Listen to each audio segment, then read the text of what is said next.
क्या आपने कभी सोचा है कि एक साधारण व्यक्ति जिसकी कोई पहचान नहीं थी कैसे एक पूरे राज्य का नायक बन गया? क्या आपने सुना है कि केवल अपने मन की पवित्रता और संकल्प शक्ति से किसी ने असंभव को संभव कर दिखाया? आइए आपको एक ऐसी कहानी सुनाते हैं जो इतिहास के पन्नों में कहीं खो गई, लेकिन उसके संदेश ने सैकड़ों सालों तक मानवता को राह दिखाई।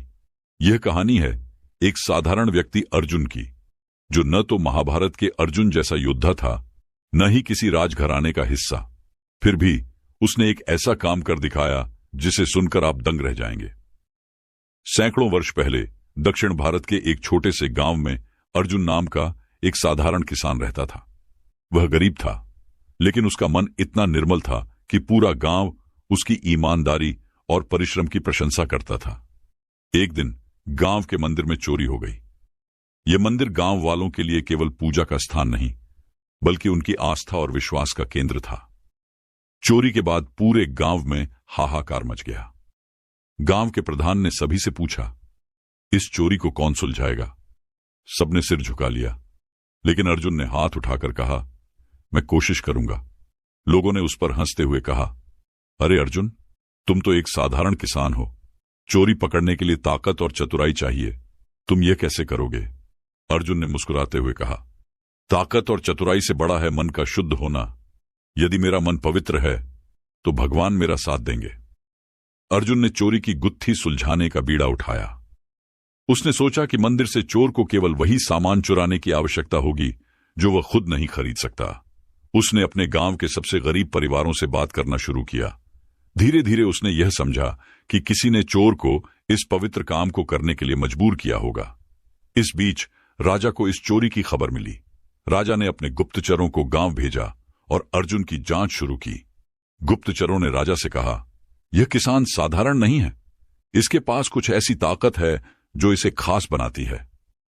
राजा ने अर्जुन को अपने दरबार में बुलाया। राजा ने अर्जुन से पूछा, तुम किस आधार पर सोचते हो कि तुम इस चोरी को सुलझा सकते हो? क्या तुम्हारे पास कोई हथियार है?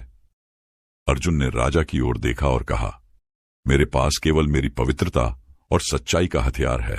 यह सुनकर दरबार में सभी हंस पड़े, लेकिन राजा ने उसकी बातों में कुछ विशेष देखा।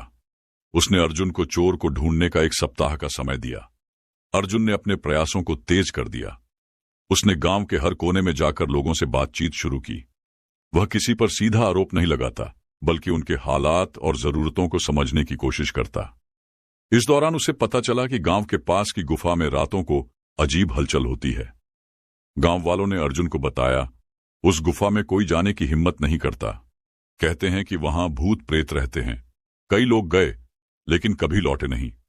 अर्जुन ने अपनी पवित्रता पर विश्वास करते हुए फैसला किया कि वह गुफा में जाएगा। अर्जुन ने रात के समय गुफा में प्रवेश किया। अंधेरा और सन्नाटा था, लेकिन अर्जुन का मन दृढ़ था। उसने अपनी छड़ी को जलते हुए मशाल में बदल लिया और गुफा की गहराइयों में उतरने लगा। अचानक उसे कुछ आवाजें सुनाई दी। वह छिपकर देखने लगा। गुफा के अंदर उसने देखा कि कुछ लोग चोरी किए गए सामान को छिपा रहे थे। उनमें से एक आदमी कह रहा था, अगर यह सामान किसी को मिल गया तो हमारी चोरी का पर्दाफाश हो जाएगा। हमें इसे जल्द ही बेच देना चाहिए। अर्जुन को अब यकीन हो गया कि ये वही चोर हैं। अर्जुन ने साहस दिखाते हुए उनके सामने कदम बढ़ाया। चोर चौंक गए और एक ने कहा, तुम कौन हो? यहां क्या कर रहे हो? अर्जुन ने शांत स्वर में कहा, मैं वह हूं जिसने सत्य और धर्म का रास्ता चुना है। मैं जानता हूं कि तुमने मंदिर से चोरी की है, लेकिन मैं तुमसे लड़ने नहीं बल्कि समझाने आया हूं। चोरों ने अर्जुन का मजाक उड़ाते हुए कहा, क्या तुम्हें लगता है कि तुम्हारे उपदेश हमें बदल देंगे? यह दुनिया ताकतवर लोगों की है, न कि पवित्रता की। अर्जुन ने मुस्कुराते हुए कहा, ताकतवर वह नहीं होता जो दूसरों को हराता है, बल्कि वह होता है जो खुद को जीतता है। अर्जुन ने चोरों से उनकी समस्याओं के बारे में पूछा। उन्होंने बताया कि गरीबी और भूख ने उन्हें इस रास्ते पर चलने के लिए मजबूर किया। अर्जुन ने कहा, चोरी करके तुम अपनी आत्मा को और कमजोर कर रहे हो। अगर तुमने सच्चाई का रास्ता चुना होता तो आज तुम्हारी यही हालत नहीं होती। चोरों में से एक ने कहा, तुम्हारी बातें सुनने में तो अच्छी लगती हैं, लेकिन क्या तुम्हारे पास हमारी गरीबी दूर करने का कोई तरीका है? अर्जुन ने जवाब दिया, तुम्हारी गरीबी दूर करने का पहला तरीका है मन की शुद्धता। जब तुम सच्चाई और मेहनत का रास्ता अपनाओगे तो भगवान भी तुम्हारी मदद करेंगे। अर्जुन की बातें सुनकर चोरों का मन बदल गया। उन्होंने चोरी किए गए सामान को अर्जुन के हवाले कर दिया और वादा किया कि वे अब कभी गलत रास्ते पर नहीं चलेंगे। अर्जुन ने चोरी का सामान मंदिर में लौटाया और राजा को पूरी घटना बताई। राजा ने अर्जुन की ईमानदारी और साहस की प्रशंसा की। उसने चोरों को सजा देने के बजाय उन्हें एक नई जिंदगी शुरू करने का मौका दिया। राजा ने उनके लिए काम की व्यवस्था की और कहा, अर्जुन ने आज हमें सिखाया है कि मन की शुद्धता और सच्चाई ही सबसे बड़ा हथियार है। अर्जुन की कहानी गांव में हर किसी की जुबां पर थी। लोग उसकी प्रशंसा कर रहे थे और कई लोग उसकी विचारधारा से प्रभावित होकर अपने जीवन में बदलाव लाने लगे। लेकिन अर्जुन के लिए यह सफर यहीं खत्म नहीं हुआ। उसने सोचा, सिर्फ चोरों का मन बदलने से समाज नहीं बदलेगा। हमें बच्चों और युवाओं को सिखाना होगा कि सच्चाई और मेहनत का रास्ता ही सही है। अर्जुन ने बच्चों को इकट्ठा करना शुरू किया और उनके साथ दिन में कुछ समय बिताने लगा। उसने उन्हें कहानियों के माध्यम से सिखाना शुरू किया कि कैसे सच्चाई और पवित्रता से जीवन में बड़ी से बड़ी समस्या का हल निकाला जा सकता है। एक दिन एक बच्चा अर्जुन से बोला, गुरुजी, मेरे पिताजी कहते हैं कि इस दुनिया में ईमानदारी से कुछ नहीं मिलता। वे हमेशा कहते हैं कि जो चालाकी करता है वही आगे बढ़ता है। अर्जुन ने मुस्कुराते हुए जवाब दिया, बेटा, यह सच है कि इस दुनिया में लोग जल्दी पैसा और ताकत पाने के लिए गलत रास्ता चुनते हैं।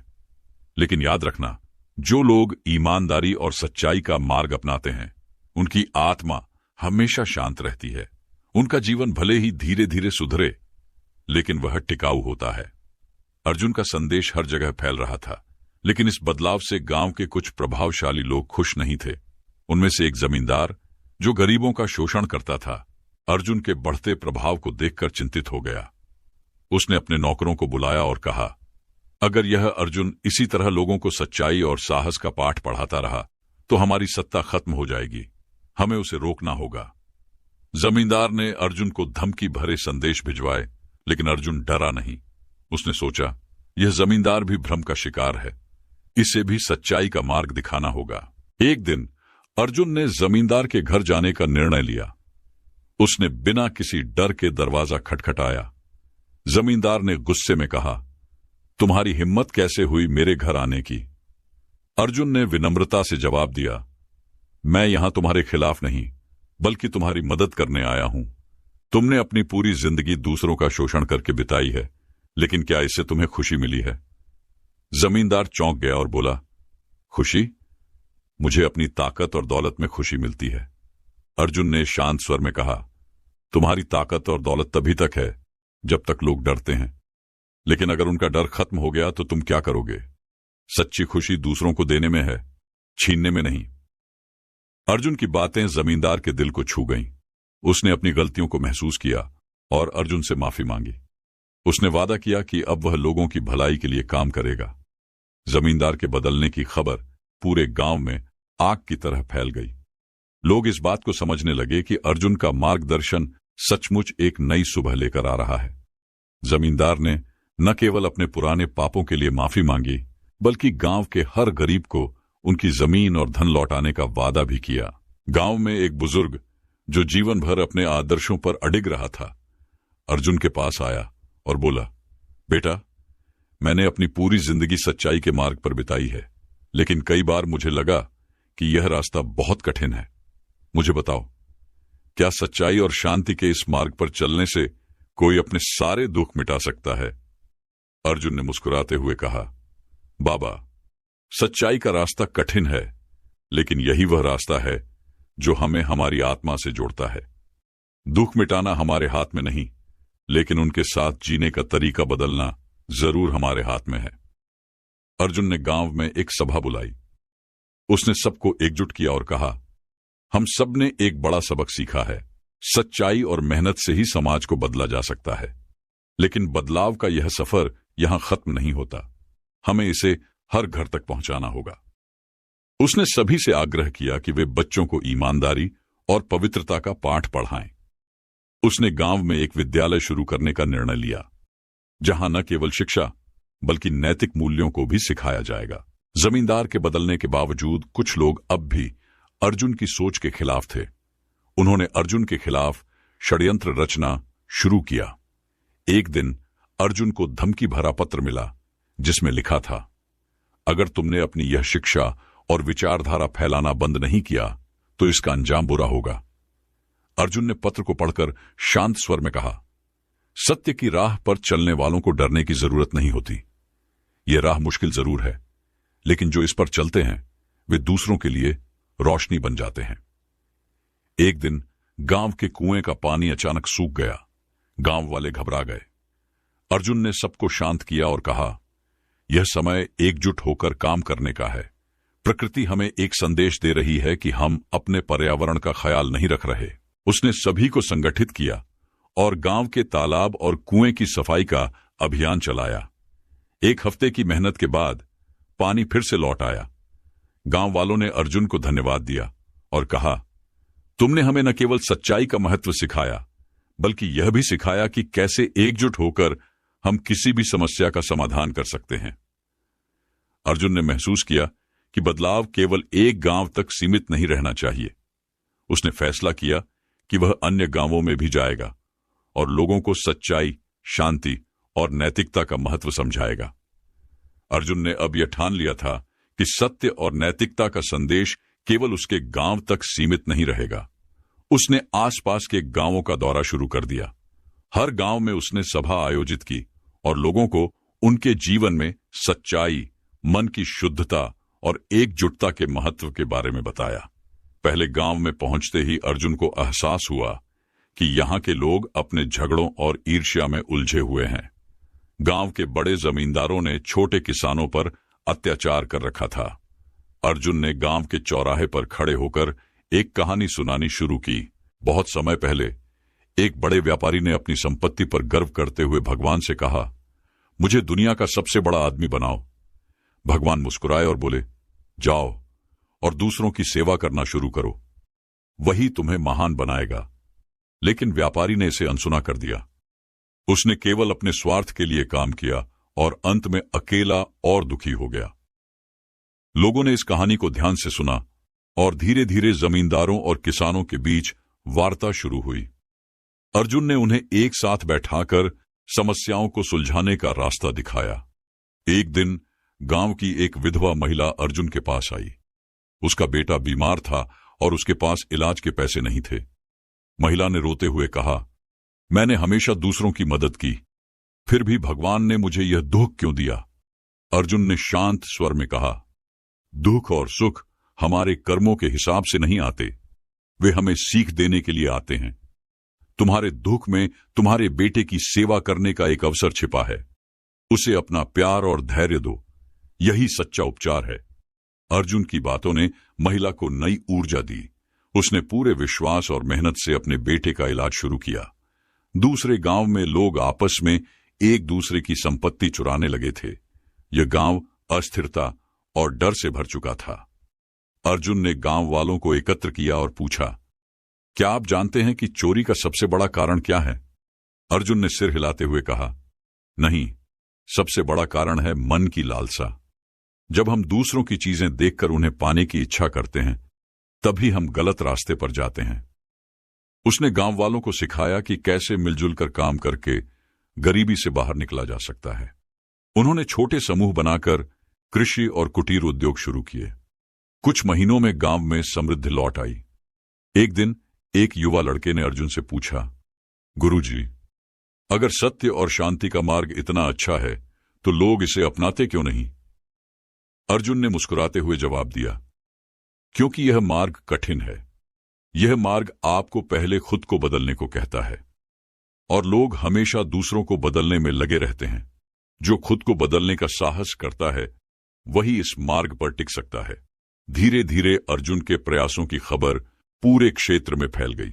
लोग उसे सुनने के लिए दूर दूर से आने लगे। हर सभा में वह सच्चाई, संयम और एकजुटता की बात करता। लेकिन उसकी यात्रा यहीं खत्म नहीं हुई। हर गांव में उसे एक नई चुनौती का सामना करना पड़ता। अर्जुन अपनी यात्रा के दौरान एक ऐसे गांव पहुंचा जो बहुत शांत और सुंदर दिखाई दे रहा था। लेकिन इस गांव में कुछ अजीब बात थी। यहां के लोग बेहद अमीर थे, लेकिन उनकी आंखों में कोई खुशी नहीं झलकती थी। अर्जुन ने गांव वालों से बातचीत शुरू की और पाया कि यहां हर व्यक्ति केवल अपने स्वार्थ और धन संपत्ति बढ़ाने में लगा था। लोगों के बीच न कोई आत्मीयता थी, न कोई आपसी संबंध। अर्जुन ने सोचा कि इस गांव में सच्चे सुख और संतोष का महत्व समझाना सबसे बड़ी चुनौती होगी। एक रात अर्जुन ने गांव वालों को एकत्र किया और एक कहानी सुनाई। बहुत समय पहले एक राजा था जो अपने खजाने को बढ़ाने के लिए हमेशा चिंतित रहता था। वह हर दिन नए कर लगाता और अपने राज्य की जनता से और अधिक धन एकत्र करता, लेकिन जितना अधिक उसका खजाना भरता उतना ही वह बेचैन हो जाता। एक दिन एक साधु उसके महल में आया। साधु ने राजा से पूछा, तुम्हारे पास इतनी संपत्ति है, फिर भी तुम संतुष्ट क्यों नहीं हो? राजा ने उत्तर दिया, मैं हमेशा डरता हूं कि मेरी संपत्ति खत्म न हो जाए। साधु मुस्कुराए और बोले, तुम्हारे डर का कारण तुम्हारा लोभ है। जब तक तुम दूसरों की मदद में अपनी संपत्ति का उपयोग नहीं करोगे, यह बोझ बनकर तुम्हें परेशान करता रहेगा। राजा ने साधु की बात मानी और अपनी संपत्ति का उपयोग अपने राज्य की भलाई के लिए करना शुरू किया। धीरे धीरे उसने सच्चे सुख और शांति का अनुभव किया। कहानी सुनकर कुछ लोगों ने अर्जुन से कहा, हमारा धन तो हमारी मेहनत से कमाया गया है, इसे दान करने से हमें क्या मिलेगा? अर्जुन ने मुस्कुराते हुए जवाब दिया, दान केवल पैसे का नहीं होता।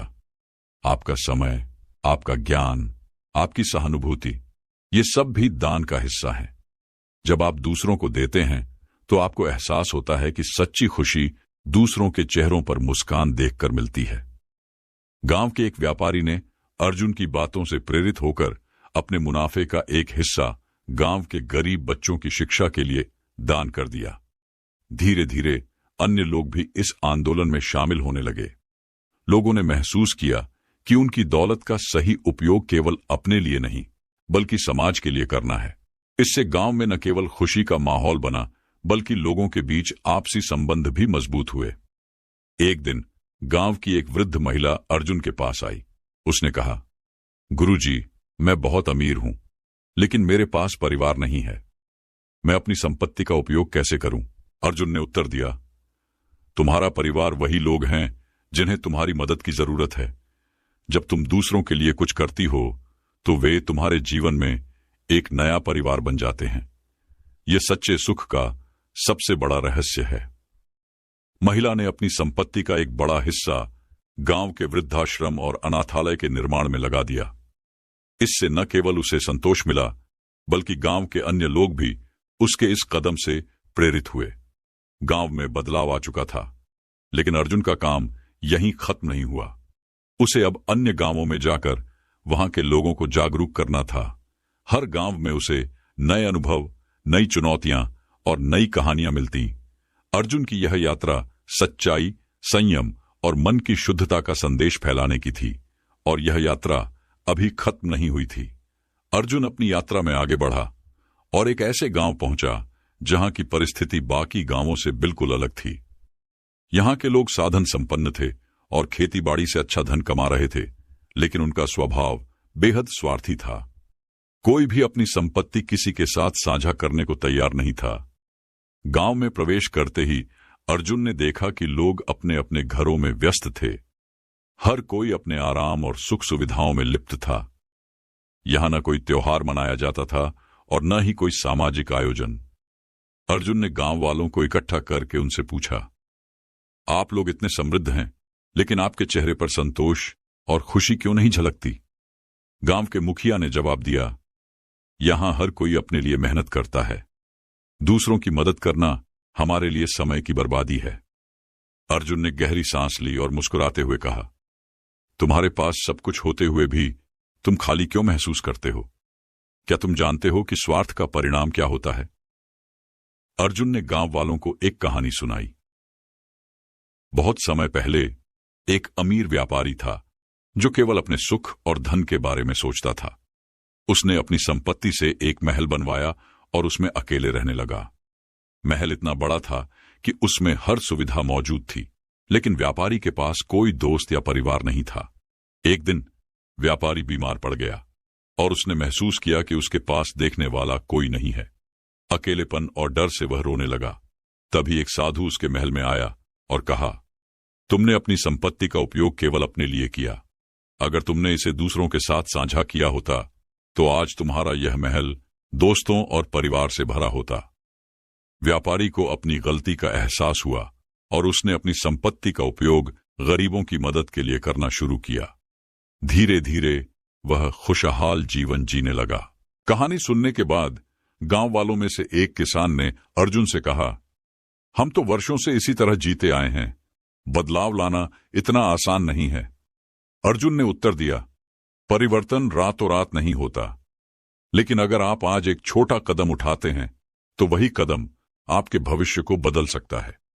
गांव के एक युवा ने अर्जुन की बातों से प्रेरित होकर निर्णय लिया कि वह अपनी फसल का एक हिस्सा गांव के गरीबों के साथ साझा करेगा। धीरे धीरे अन्य लोग भी उसकी इस पहल में शामिल हो गए। गांव में एक नया माहौल बनने लगा। लोग अब दूसरों की मदद करने लगे और इसके बदले उन्हें मन की शांति मिलने लगी। कुछ महीनों के बाद अर्जुन ने देखा कि गांव में त्योहारों का आयोजन हो रहा है। लोग खुश थे और उनके बीच सहयोग और सामंजस्य बढ़ रहा था। गांव का मुखिया अर्जुन के पास आया और कहा, हमने जो सीखा है वह जीवन भर याद रहेगा। सेवा ही सच्चा सुख है। अर्जुन की यात्रा का मकसद सिर्फ लोगों को जागरूक करना नहीं था, बल्कि उन्हें यह सिखाना था कि सच्ची खुशी स्वार्थ छोड़कर सेवा में है। यह यात्रा अभी खत्म नहीं हुई थी। अर्जुन के पास अभी और गांव और कहानियां थीं जो उसे बांटनी थीं। अर्जुन अपनी यात्रा के दौरान एक और गांव पहुंचा, जहां के लोग अपनी उपलब्धियों और ज्ञान पर अत्यधिक गर्व करते थे। यह गांव समृद्ध था और यहां के निवासी शिक्षित और बुद्धिमान माने जाते थे। लेकिन यह गर्व कब अहंकार में बदल गया, इसका उन्हें एहसास नहीं हुआ। गांव में प्रवेश करते ही अर्जुन ने देखा कि लोग एक दूसरे से बातचीत करते समय अपने ज्ञान और उपलब्धियों को बढ़ा चढ़ाकर पेश कर रहे थे। हर कोई अपनी श्रेष्ठता साबित करने की होड़ में लगा था। गांव के बीच में एक बड़ी सभा हो रही थी। सभा का विषय था, हम सबसे श्रेष्ठ हैं। अर्जुन ने सभा में प्रवेश किया और मुस्कुराते हुए कहा, यह जानकर खुशी हुई कि आप सभी इतने बुद्धिमान हैं, लेकिन क्या आपने कभी सोचा है कि विनम्रता क्यों जरूरी है? सभा के एक प्रमुख सदस्य ने उत्तर दिया, हमारे पास सब कुछ है, ज्ञान, धन और शक्ति। विनम्रता की हमें क्या आवश्यकता? अर्जुन ने गहरी सांस ली और कहा, आइए मैं आपको एक छोटी कहानी सुनाता हूं, शायद इससे आपको उत्तर मिल जाए। बहुत समय पहले एक राजा था जो अपनी शक्ति और बुद्धिमत्ता पर बहुत गर्व करता था। उसने एक बार ऐलान किया, इस दुनिया में मुझसे श्रेष्ठ कोई नहीं। राजा के पास एक साधु आया और उसे एक चैलेंज दिया, अगर तुम सबसे श्रेष्ठ हो तो बताओ कि यह समुद्र कितना गहरा है। राजा इस प्रश्न का उत्तर नहीं दे सका। साधु ने कहा, देखो, ज्ञान और शक्ति तभी पूर्ण होती है जब उनमें विनम्रता का समावेश हो। अगर तुम यह समझ जाओ तो तुम सचमुच श्रेष्ठ बन सकते हो। राजा ने अपनी भूल मानी और साधु से कहा, मुझे सिखाओ कि विनम्र कैसे बने। साधु ने राजा को यह सिखाया कि जो झुकता है वही ऊंचा उठता है। कहानी सुनने के बाद गांव के एक युवा ने अर्जुन से कहा, हमने हमेशा सोचा कि हमारी सफलता ही सब कुछ है, लेकिन शायद हमने विनम्रता का महत्व कभी समझा ही नहीं। अर्जुन ने मुस्कुराते हुए कहा, विनम्रता का मतलब यह नहीं कि आप कमजोर हैं। इसका मतलब है कि आप अपनी शक्ति और ज्ञान को दूसरों के लाभ के लिए इस्तेमाल करते हैं। सभा के मुखिया ने घोषणा की, आज से हम अपने ज्ञान का उपयोग केवल अपनी श्रेष्ठता दिखाने के लिए नहीं करेंगे, हम इसे दूसरों की मदद और मार्गदर्शन के लिए समर्पित करेंगे। गांव में एक नई पहल शुरू हुई, जिसमें शिक्षित लोग अपने ज्ञान को गरीब और अनपढ़ लोगों तक पहुंचाने लगे। धीरे धीरे गांव के लोगों ने महसूस किया कि विनम्रता का सुख अहंकार से कहीं अधिक है। अर्जुन ने गांव से विदा लेते समय कहा, याद रखे, जैसे पेड़ पर फल लगते हैं तो वह झुक जाता है, वैसे ही सच्चे ज्ञान और सफलता के साथ विनम्रता आनी चाहिए। यही सच्ची महानता है। गांव वालों ने अर्जुन को धन्यवाद दिया और वादा किया कि वे अहंकार को त्याग कर विनम्रता को अपनाएंगे। अर्जुन की यात्रा आगे बढ़ी। इस बार वह एक ऐसे गांव पहुंचा जहां के लोग अपनी संपत्ति और भौतिक सुख सुविधाओं को अपने जीवन का सबसे बड़ा लक्ष्य मानते थे। यह गांव भौतिकता में इतना लिप्त था कि उनके रिश्ते, भावनाएं और आत्मिक शांति कहीं खो गई थी। गांव में कदम रखते ही अर्जुन ने देखा कि हर घर शानदार तरीके से सजा हुआ था, लेकिन गांव के लोगों के चेहरों पर एक अजीब सी बेचैनी और असंतोष झलक रहा था। एक बूढ़े व्यक्ति ने अर्जुन से कहा, हमारे पास सब कुछ है, लेकिन फिर भी हमारे दिल खाली लगते हैं। अर्जुन ने कहा, अगर आप अपने दिल की बात कहने के लिए तैयार हैं तो मैं आपकी मदद कर सकता हूं। गांव के मुखिया ने अर्जुन को गांव की समस्याओं के बारे में बताया। हम सभी अपनी संपत्ति और सुख सुविधाओं में इतने उलझ गए हैं कि अब हमें अपने परिवार, रिश्तों और आत्मिक शांति की कोई परवाह नहीं है। अर्जुन ने मुस्कुराते हुए कहा, क्या आप जानते हैं कि मोह और त्याग के बीच संतुलन कैसे बनाया जाता है? अर्जुन ने गांव वालों को एक कहानी सुनाई। एक बार की बात है, एक साधु था जो नदी के किनारे अपनी कुटिया में रहता था। साधु के पास केवल एक कमंडल, एक चटाई और एक कपड़ा था। वह नदी में स्नान करता, जंगल से फल लाता और शांतिपूर्ण जीवन जीता। एक दिन एक धनी व्यापारी साधु के पास आया और बोला, आपके पास कुछ भी नहीं है, फिर भी आप इतने खुश कैसे हैं? साधु मुस्कुराया और कहा, मुझे जो चाहिए वह प्रकृति से मिल जाता है, लेकिन खुशी का असली रहस्य यह है कि मैंने मोह को त्याग दिया है। व्यापारी ने साधु की बात को हल्के में लिया और बोला, आपकी बात सही नहीं हो सकती, खुशी संपत्ति में है। साधु ने कहा, तो एक काम करो, एक दिन के लिए मेरी तरह जीकर देखो। व्यापारी ने साधु के निर्देश माने। उसने अपनी सारी संपत्ति छोड़ दी और साधु के साथ एक दिन बिताया। व्यापारी को महसूस हुआ कि भौतिक सुख सुविधाएं केवल बाहरी हैं, लेकिन आत्मिक संतोष भीतर से आता है। कहानी सुनकर गांव के लोगों ने अर्जुन से पूछा, क्या इसका मतलब है कि हमें सब कुछ छोड़ देना चाहिए? अर्जुन ने समझाते हुए कहा, नहीं, त्याग का मतलब यह नहीं है कि आप अपनी संपत्ति छोड़ दें। इसका मतलब यह है कि आप अपने मोह को छोड़ दें। संपत्ति का उपयोग करें, लेकिन उसे अपनी खुशी का स्रोत न बनाएं। गांव के लोगों ने अपने जीवन में छोटे छोटे बदलाव शुरू किए। उन्होंने एक नियम बनाया कि हर परिवार अपने समय और संसाधनों का एक हिस्सा गरीबों और जरूरतमंदों की मदद के लिए समर्पित करेगा। अर्जुन ने गांव से विदा लेते समय कहा, याद रखें, मोह और त्याग के बीच संतुलन बनाना ही सच्चा सुख है। जब आप दूसरों की मदद करेंगे और भौतिकता से ऊपर उठेंगे, तभी आपको वास्तविक शांति मिलेगी। गांव वालों ने अर्जुन को धन्यवाद दिया और वादा किया कि वे मोह के बंधन से मुक्त होकर संतुलित जीवन जीने की कोशिश करेंगे। अर्जुन की यात्रा अब एक ऐसे राज्य में पहुंची जहां के राजा अपने अहंकार और सत्ता के घमंड में चूर थे। इस राज्य में धन, धान्य और वैभव की कोई कमी नहीं थी, लेकिन लोगों के दिलों में डर और असंतोष भरा हुआ था। राजा ने खुद को ईश्वर से भी बड़ा मान लिया था और अपनी शक्ति का प्रदर्शन हर समय करता रहता था। राजमहल के पास पहुंचने पर अर्जुन ने देखा कि सिपाही गरीबों और जरूरतमंदों को महल के द्वार से दूर कर रहे थे। किसी की समस्या सुनने वाला कोई नहीं था। राजा के आदेश थे कि महल में केवल वही लोग आ सकते हैं जो उसे चाटुकारिता से खुश करें। अर्जुन ने सिपाहियों से कहा, मैं राजा से मिलना चाहता हूं। सिपाही हंसे और बोले, राजा साधारण लोगों से नहीं मिलता। लेकिन अर्जुन के आत्मविश्वास और शांत स्वभाव ने सिपाहियों को राजा से उसकी मुलाकात की अनुमति देने के लिए मजबूर कर दिया। राजा ने अर्जुन से कहा, तुम्हारी हिम्मत कैसे हुई बिना किसी भेंट या प्रशंसा के मेरे पास आने की?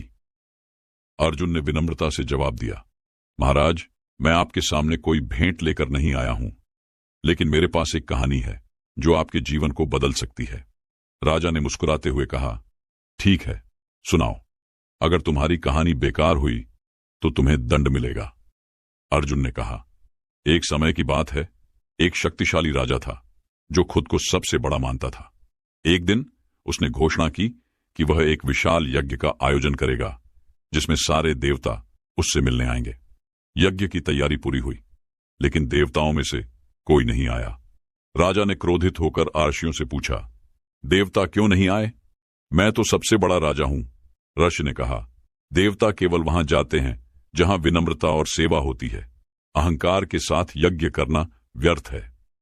राजा ने यह सुनकर अपना घमंड छोड़ दिया और अपनी प्रजा की सेवा करना शुरू कर दिया।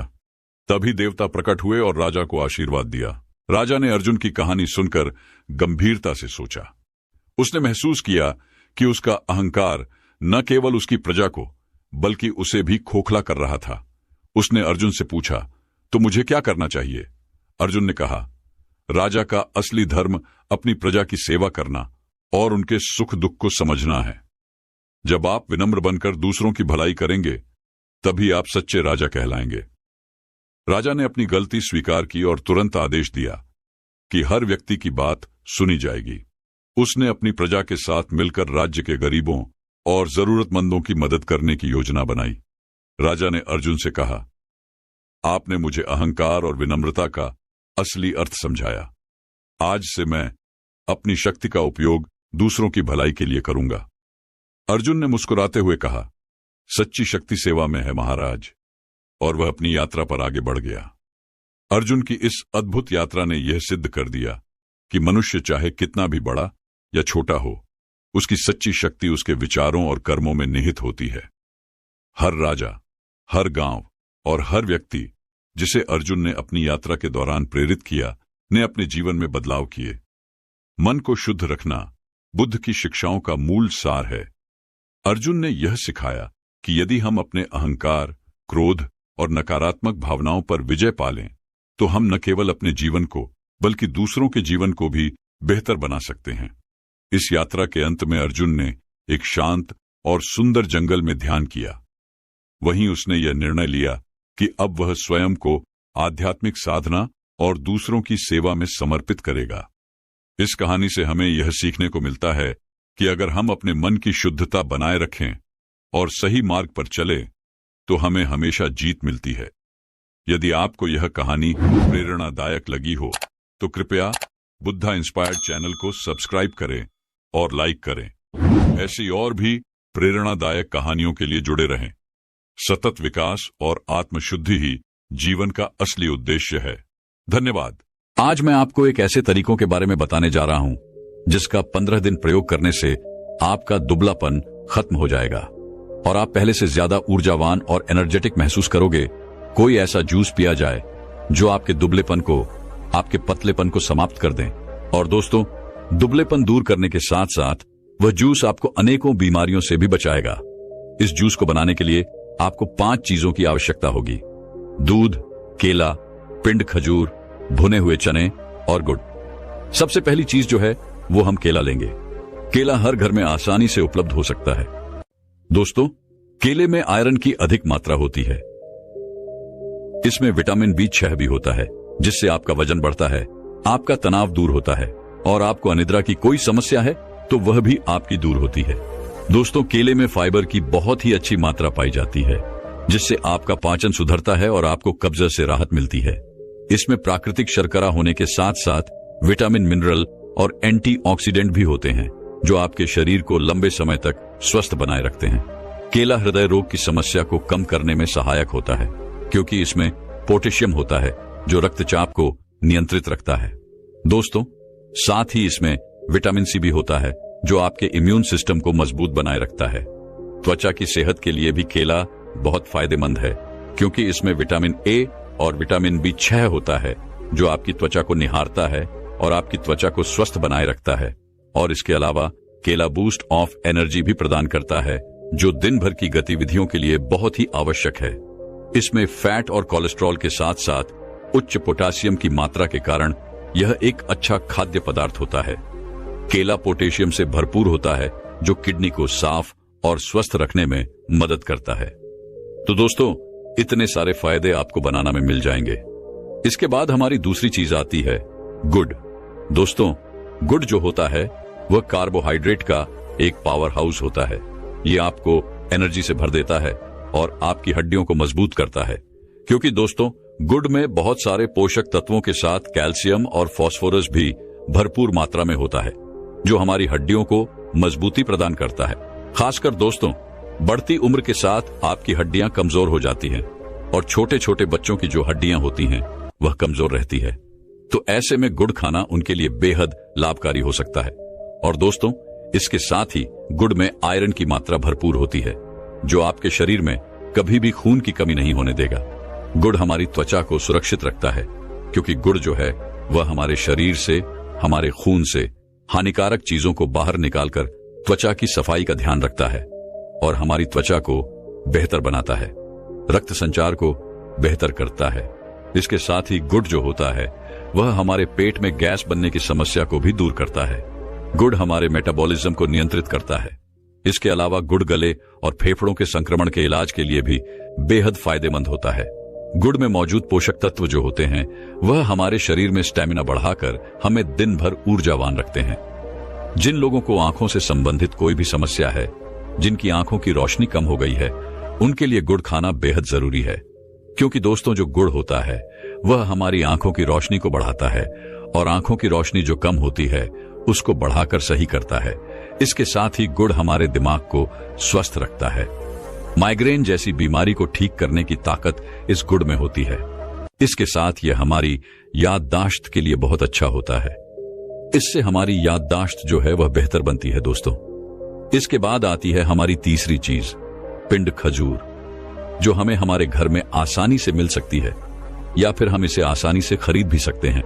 दोस्तों, यह प्राकृतिक फाइबर का अच्छा स्रोत होने के कारण शरीर में ऊर्जा बढ़ाने के लिए यह बहुत ही लाभदायक है और यह हमारे थकान को दूर करता है।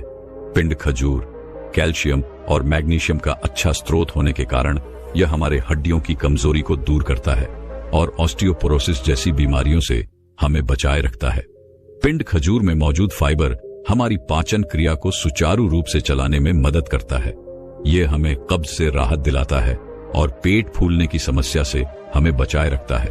अगर आप इसका नियमित सेवन करते हैं तो आपका पेट कभी नहीं फूलेगा और आपको कब्ज की समस्या कभी नहीं होगी। कैल्शियम और पोटासियम जैसे पोषक तत्वों से भरपूर यह पिंड खजूर आपके रक्त वाहिकाओं को आराम देता है और रक्त प्रवाह को बेहतर बनाए रखता है। इसमें कैल्शियम और पोटेशियम जैसे पोषक तत्व भी पाए जाते हैं, जो हाई ब्लड प्रेशर को कम करने और बीपी को सामान्य रखने में मदद करते हैं। यह आपकी चिंता, तनाव और अनिद्रा को दूर करता है और आपको ऊर्जावान बनाए रखता है। अगर आपको नींद न आने की समस्या है तो यह पिंड खजूर जो है वह आपकी इस समस्या से छुटकारा दिला देगा दोस्तों। यह आपके शरीर में खून की कमी को दूर करता है और इसमें प्रोटीन भी होता है, जो आपके बालों और त्वचा के लिए बहुत ही जरूरी है, जो आपके बालों और त्वचा को बेहतर बनाता है। दोस्तों, पिंड खजूर से आपकी त्वचा पर नेचुरल ग्लो आता है और त्वचा और बालों से संबंधित कई समस्याएं आसानी से दूर हो जाती हैं। इसमें फाइबर बहुत ही अच्छी मात्रा में होता है, जिससे यह पाचन को बहुत ही बेहतर बनाता है और साथ ही पेट में गैस, अपच और ब्लोटिंग जैसी कई समस्याओं से आपको बचाता है। यह आंत में अच्छे बैक्टीरिया को बढ़ाता है और आंतों में होने वाले छालों से आपको बचाता है। और दोस्तों, अब हमारी चौथी चीज आती है भुने हुए चने। दोस्तों, चने में बादाम जैसी ताकत होती है और इसमें प्रोटीन भरपूर मात्रा में पाया जाता है, जो शरीर में नए सेल्स को बनाता है और आपके शरीर में मसल बिल्डिंग में आपको मदद मिलती है, जिससे आपके शरीर का एनर्जी लेवल बना रहता है।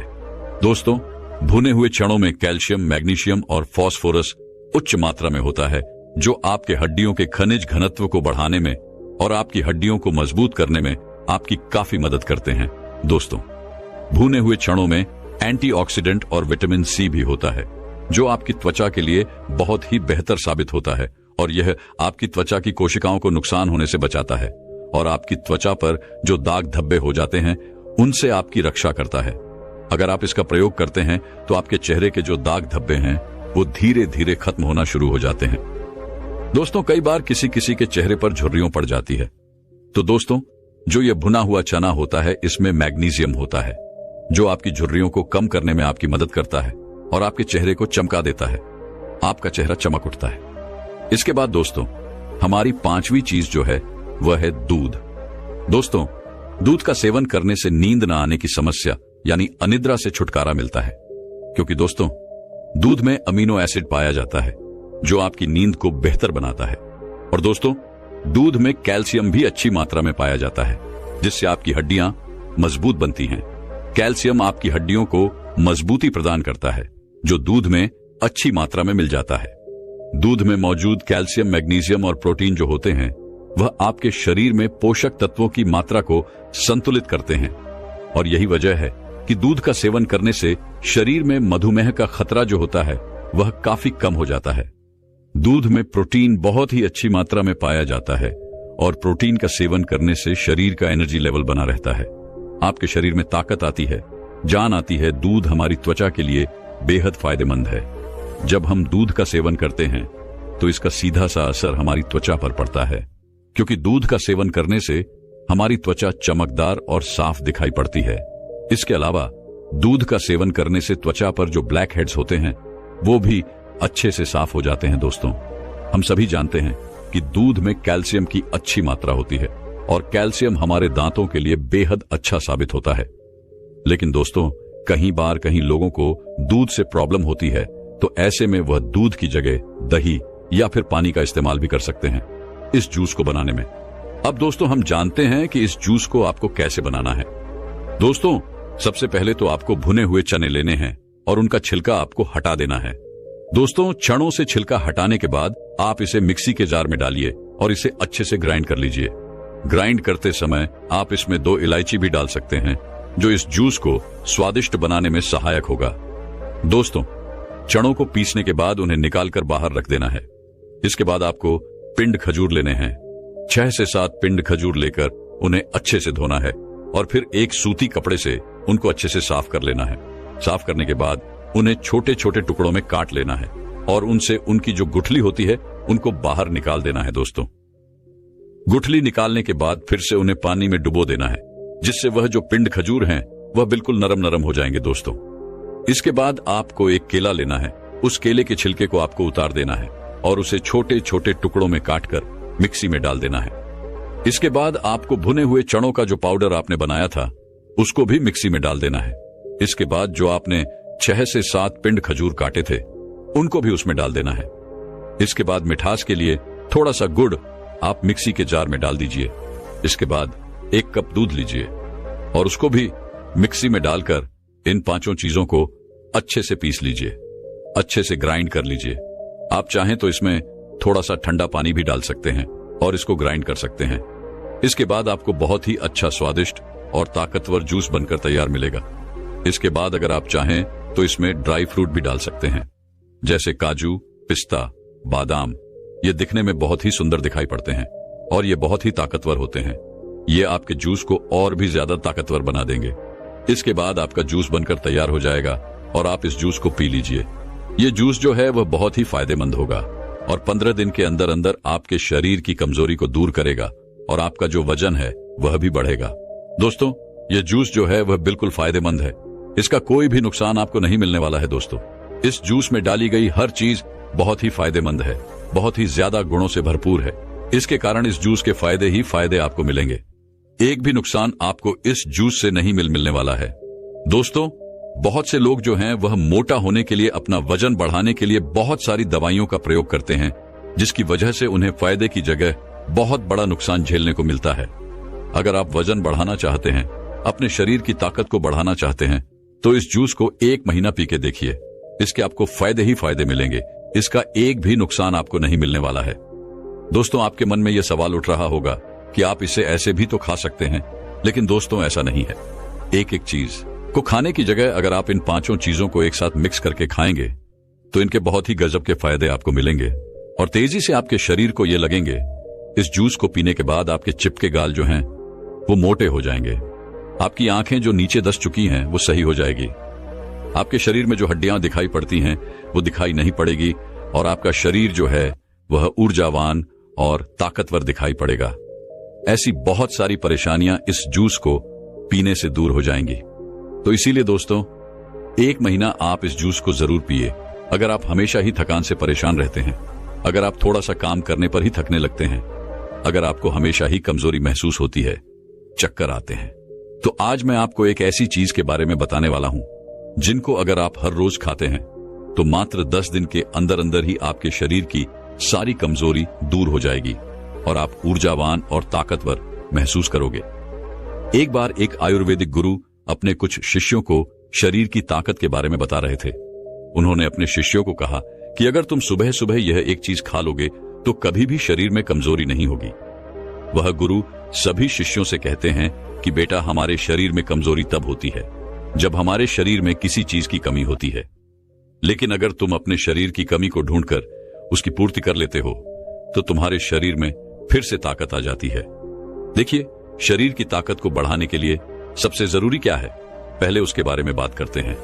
पहला, अगर आपके शरीर में लोहे की कमी है तो आपका शरीर कभी भी ऊर्जावान नहीं रह सकता है।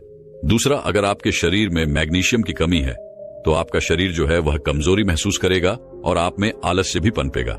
तीसरा, अगर आपके शरीर में विटामिन डी की कमी है तो यह भी आपकी कमजोरी का कारण हो सकती है। और चौथा, अगर आपके शरीर में ओमेगा 3 फैटी एसिड की कमी है तब भी आपका शरीर कमजोर महसूस करेगा। इसके बाद वह गुरु अपने सभी शिष्यों को कहते हैं कि अगर तुम सभी इन चारों चीजों की कमी को अपने शरीर से दूर कर दो तो तुम्हारा शरीर ताकत से भर जाएगा और तुम्हें कभी भी आलस्य और कमजोरी महसूस नहीं होगी। जब हमारे शरीर में किसी चीज की कमी होती है, लेकिन अगर तुम अपने शरीर की कमी को ढूंढकर उसकी पूर्ति कर लेते हो तो तुम्हारे शरीर में फिर से ताकत आ जाती है। देखिए, शरीर की ताकत को बढ़ाने के लिए सबसे जरूरी क्या है, पहले उसके बारे में बात करते हैं। पहला, अगर आपके शरीर में लोहे की कमी है तो आपका शरीर कभी भी ऊर्जावान नहीं रह सकता है। अब इन चारों चीजों की कमी को पूरा करने के लिए आपको क्या करना होगा, उसे आप बड़े ही ध्यान से सुनो। हम बात करते हैं सबसे पहले आयरन के बारे में। आयरन हीमोग्लोबिन का सबसे महत्वपूर्ण घटक होता है। आयरन का काम ऑक्सीजन को पूरे शरीर में पहुंचाने का होता है। अगर शरीर में लोहे की कमी होती है तो व्यक्ति को एनीमिया हो सकता है। अनीमिया होने से शरीर में कमजोरी और सुस्ती छा जाती है। व्यक्ति पूरा का पूरा ढीला पड़ जाता है, उसका किसी भी काम में मन नहीं लगता है क्योंकि उसके शरीर में जान ही नहीं बचती है। इसके साथ ही आयरन मांसपेशियों के लिए भी बहुत जरूरी है। आयरन शरीर में ऊर्जा के स्तर को बढ़ाता है, तो इतने सारे फायदे आपको आयरन से मिल जाते हैं। तो ऐसे में अब आयरन की कमी को कैसे पूरा किया जाए उसके बारे में जानते हैं। आयरन की कमी को दूर करने के लिए आप पालक और कद्दू के बीज खा सकते हैं। इन दोनों में ही आयरन की मात्रा जो होती है वह भरपूर मात्रा में होती है। आगे वह गुरु कहते हैं कि बच्चों, आपको पालक को कैसे खाना है ताकि आयरन की कमी दूर हो, उसके बारे में ध्यान से सुनो। वैसे तो पालक को खाने के बहुत सारे तरीके हैं, लेकिन अगर आप पालक को सलाद के रूप में खाते हैं तो इसका सबसे ज्यादा फायदा आपको मिलता है। आप कच्चे पालक में नींबू का रस, टमाटर और अन्य सब्जियां मिलाकर सलाद के रूप में इसका सेवन कर सकते हैं। ऐसा करने से इसका स्वाद भी बेहतर होगा और यह और भी ज्यादा गुणकारी होगा। अगर आप इसे नहीं खा सकते हैं तो आप इसे पकाकर भी खा सकते हैं। अगर आप इसे पकाकर खाएंगे तो कच्चे पालक के मुकाबले आप पका हुआ पालक ज्यादा खा पाएंगे, जिससे आपको ज्यादा फायदे इसके मिलेंगे। आप इसे अलग अलग चीजों के साथ पकाकर खा सकते हैं, जैसे पालक पनीर, पालक पराठा या फिर पालक का सूप। इसके अलावा आप पालक का जूस बनाकर भी इसका सेवन कर सकते हैं। इसे अन्य फल और सब्जियों के साथ मिलाकर एक स्वस्थ और पोषक जूस भी आप बना सकते हैं। आगे वो गुरु कहते हैं कि बेटा, अगर आप पालक को नींबू के साथ, टमाटर के साथ या संतरे के साथ या फिर खट्टे फलों के साथ लेते हैं तो यह आपको और भी ज्यादा फायदा देता है। लेकिन अगर आप कुछ गलतियां करते हैं तो आप चाहे कितना भी पालक खा लें या फिर कुछ भी खा लें, आपके शरीर में आयरन की कमी कभी भी पूरी नहीं हो पाएगी। जैसे कि अगर आप भोजन के साथ चाय और कॉफी लेते हैं या फिर खाना खाने के तुरंत बाद आप चाय या फिर कॉफी पीते हैं, तो ऐसा करना आपके लिए बहुत ही खतरनाक साबित हो सकता है, क्योंकि यह गलती आपके शरीर से आयरन को सोख लेगी और आयरन की कमी को कभी भी पूरा नहीं होने देगी। तो ऐसी गलतियां करने से आप बचें। आयरन की कमी को दूर करने का तरीका मैंने आपको बता दिया है। आइए अब जानते हैं हमारी दूसरी चीज, मैग्नीशियम के बारे में। इसका क्या महत्व है और इसकी कमी को दूर करने के लिए आपको क्या करना होगा। मैग्नीशियम आपकी मांसपेशियों की कार्य क्षमता को बढ़ाता है। यह मांसपेशियों के तत्वों को सही ढंग से काम करने में मदद करता है, जिससे मांसपेशियों की ताकत और सहन शक्ति बढ़ती है। मैग्नीशियम एटीपी के निर्माण में मदद करता है, जो कि शरीर की ऊर्जा का मुख्य स्रोत है। पर्याप्त मैग्नीशियम के बिना ऊर्जा उत्पादन कम होता है, जिससे थकान और कमजोरी होती है। कुल मिलाकर मैग्नीशियम आपके शरीर में ऊर्जा बढ़ाने का और आपकी हड्डियों को ताकतवर बनाने का काम करता है। आगे वो गुरु कहते हैं कि बच्चों, मैग्नीशियम के लिए आप वैसे तो बहुत सारी चीजें खा सकते हैं, लेकिन मैं तुम्हें कुछ महत्वपूर्ण चीजों के बारे में बताता हूं जो आपको आसानी से मिल भी जाएगी और आपको ज्यादा फायदे भी देगी। जैसे कि मैंने आयरन की कमी को पूरा करने के लिए पालक और कद्दू के बीज बताए थे, वैसे ही ये दोनों चीजें आपको मैग्नीशियम की भरपाई करने में भी सहायता प्रदान करें। ये दोनों चीजें आप यहां भी खा सकते हैं। इनके अलावा आप और भी हरे पत्तेदार सब्जियां खा सकते हैं। नट्स और बीज में आप कद्दू के बीज, अलसी के बीज, तिल के बीज, चिया के बीज और बादाम खा सकते हैं। ये सभी चीजें आपको मैग्नीशियम भरपूर मात्रा में देगी। इनके अलावा आप दाल में मसूर और चने की दाल भी खा सकते हैं। इनमें भी आपको मैग्नीशियम अच्छी मात्रा में मिलता है। इनके अलावा चावल, ओट्स और केले में भी आपको मैग्नीज अच्छी मात्रा में मिल जाता है। आप मैग्नीशियम की पूर्ति के लिए इन सभी चीजों में से कुछ भी खा सकते हैं। जो भी आप खाना चाहें वह आप खा सकते हैं। इन चीजों को खाकर आप मैग्नीशियम को बढ़ा सकते हैं और अपने शरीर में ऊर्जा और ताकत को बढ़ा सकते हैं। लेकिन कुछ गलतियां अगर आप यहां पर करेंगे तो आप चाहे कुछ भी खा लें, लेकिन कभी भी मैग्नीशियम की पूर्ति नहीं कर पाएंगे और अपने शरीर की ताकत को कभी नहीं बढ़ा पाएंगे। वह गलतियां निर्माण हैं। अत्यधिक शराब का सेवन करना, ज्यादा कैफीन का सेवन करना, गलत चीजें जैसे जंक फूड, फास्ट फूड का सेवन करना आपके मैग्नीशियम स्तर को नहीं बढ़ने देता है। इसके अलावा अगर आप मीठी चीजें ज्यादा खाते हैं तो वह भी आपके लिए ज्यादा नुकसानदायक होती है, क्योंकि अत्यधिक चीनी का सेवन शरीर में मैग्नीशियम की कमी का कारण बनता है, क्योंकि चीनी के पाचन के लिए अधिक मैग्नीशियम की आवश्यकता होती है। ऐसे में अगर आप चीनी का ज्यादा सेवन करेंगे तो उसको बचाने में शरीर का बहुत सारा मैग्नीशियम लग जाएगा और शरीर में मैग्नीशियम की कमी हो जाएगी। तो मैग्नीशियम को बढ़ाने के लिए जो मैंने चीजें बताई हैं उनमें से 2 या फिर 3 चीज का इस्तेमाल आप कर सकते हैं। और जो गलतियां आपके शरीर से मैग्नीशियम को नष्ट करती हैं उनको आपको छोड़ना होगा। इसके आगे वो गुरु कहते हैं कि आइए अब जानते हैं विटामिन डी को बढ़ाने के लिए आपको क्या करना होगा और विटामिन डी का हमारे शरीर की ऊर्जा और ताकत बढ़ाने से क्या नाता है। देखिए बच्चों, अगर किसी व्यक्ति की हड्डियां मजबूत हैं तो उस व्यक्ति का शरीर भी मजबूत है। विटामिन डी आपकी हड्डियों को मजबूत करता है क्योंकि यह कैल्शियम अवशोषण का काम करता है, और अगर आपके शरीर में कैल्शियम अच्छे से लगेगा तो आपकी हड्डियां मजबूत होगी। पर्याप्त विटामिन डी के बिना कैल्शियम का अवशोषण कम हो सकता है, जिससे हड्डियां कमजोर हो जाती हैं और फ्रैक्चर होने का खतरा बढ़ जाता है। विटामिन डी ऊर्जा स्तर को बढ़ाने में काफी मदद करता है। विटामिन डी ह्यूमन सिस्टम को मजबूत करता है। एक मजबूत ह्यूमन सिस्टम शारीरिक थकान और बीमारियों से बचाने में मदद करता है, जिससे शारीरिक ताकत बनाए रखने में सहायता मिलती है। आगे वह गुरु कहते हैं कि बच्चों, विटामिन डी के लिए सबसे बढ़िया स्रोत सूर्य का प्रकाश है। यह एक प्राकृतिक तरीका है विटामिन डी की आपूर्ति करने का।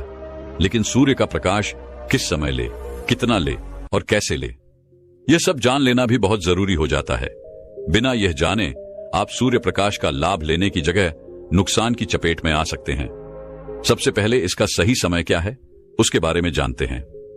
विटामिन डी के लिए सबसे अच्छा समय सुबह 10 बजे से लेकर दोपहर 3 बजे तक होता है। इस समय के दौरान सूर्य की यूवीबी किरणें सबसे ज्यादा प्रभावी होती हैं, जो विटामिन डी उत्पादन में मदद करती है। और अगर बात करें इसकी अवधि की, तो यह अलग अलग त्वचा के लिए अलग अलग रखी गई है। गोरी त्वचा वाले लोगों को लगभग 10 से 30 मिनट प्रतिदिन सूर्य के प्रकाश में रहना चाहिए, और सांवली या फिर गहरी त्वचा वाले लोगों को अधिक समय लगभग 30 मिनट से लेकर 2 घंटे तक सूर्य के प्रकाश में बिताने चाहिए, क्योंकि उनकी त्वचा में मेलानिन्स ज्यादा होता है, जो विटामिन डी के उत्पादन को धीमा करता है। हर दिन त्वचा के हिसाब से 10 से लेकर 30 मिनट तक सूर्य से प्रकाश लेना उचित माना गया है। ये काम आप हर रोज कर सकते हैं, लेकिन अगर संभव ना हो तो हफ्ते में 3 से 4 बार अवश्य करें। और अंत में हम बात करते हैं कि सूर्य का प्रकाश हमें कैसे लेना चाहिए। तो उसके लिए आपको अपने चेहरे, हाथ और पैरों को बिल्कुल सीधा सूर्य की रोशनी के संपर्क में रखना होगा। आपका चेहरा, हाथ और पैरों पर किसी भी तरह का कोई भी कपड़ा नहीं होना चाहिए। विटामिन डी प्राप्त करने के लिए सूर्य के प्रकाश का उचित प्रयोग करने से हड्डियों और मांसपेशियों की ताकत बढ़ाने में मदद मिलती है। सही समय, अवधि और आवृत्ति का पालन करके आप स्वस्थ विटामिन डी का स्तर बनाए रख सकते हैं। इस तरह से आप विटामिन डी की आपूर्ति कर सकते हैं और अपने शरीर को ताकतवर और ऊर्जावान बना सकते हैं। इसके बाद वह गुरु अपने सभी शिष्यों को कहते हैं कि बेटा, आप जानते हैं ओमेगा 3 फैटी एसिड के बारे में कि कैसे आपके शरीर में ऊर्जा को बढ़ाने में सहायक होता है। तो इसके लिए आपको क्या करना होगा ताकि इसकी कमी आपके शरीर में कभी ना हो।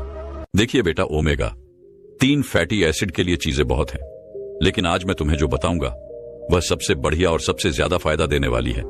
ओमेगा 3 फैटी एसिड के लिए सबसे ज्यादा प्रभावी वस्तु है अलसी के बीज।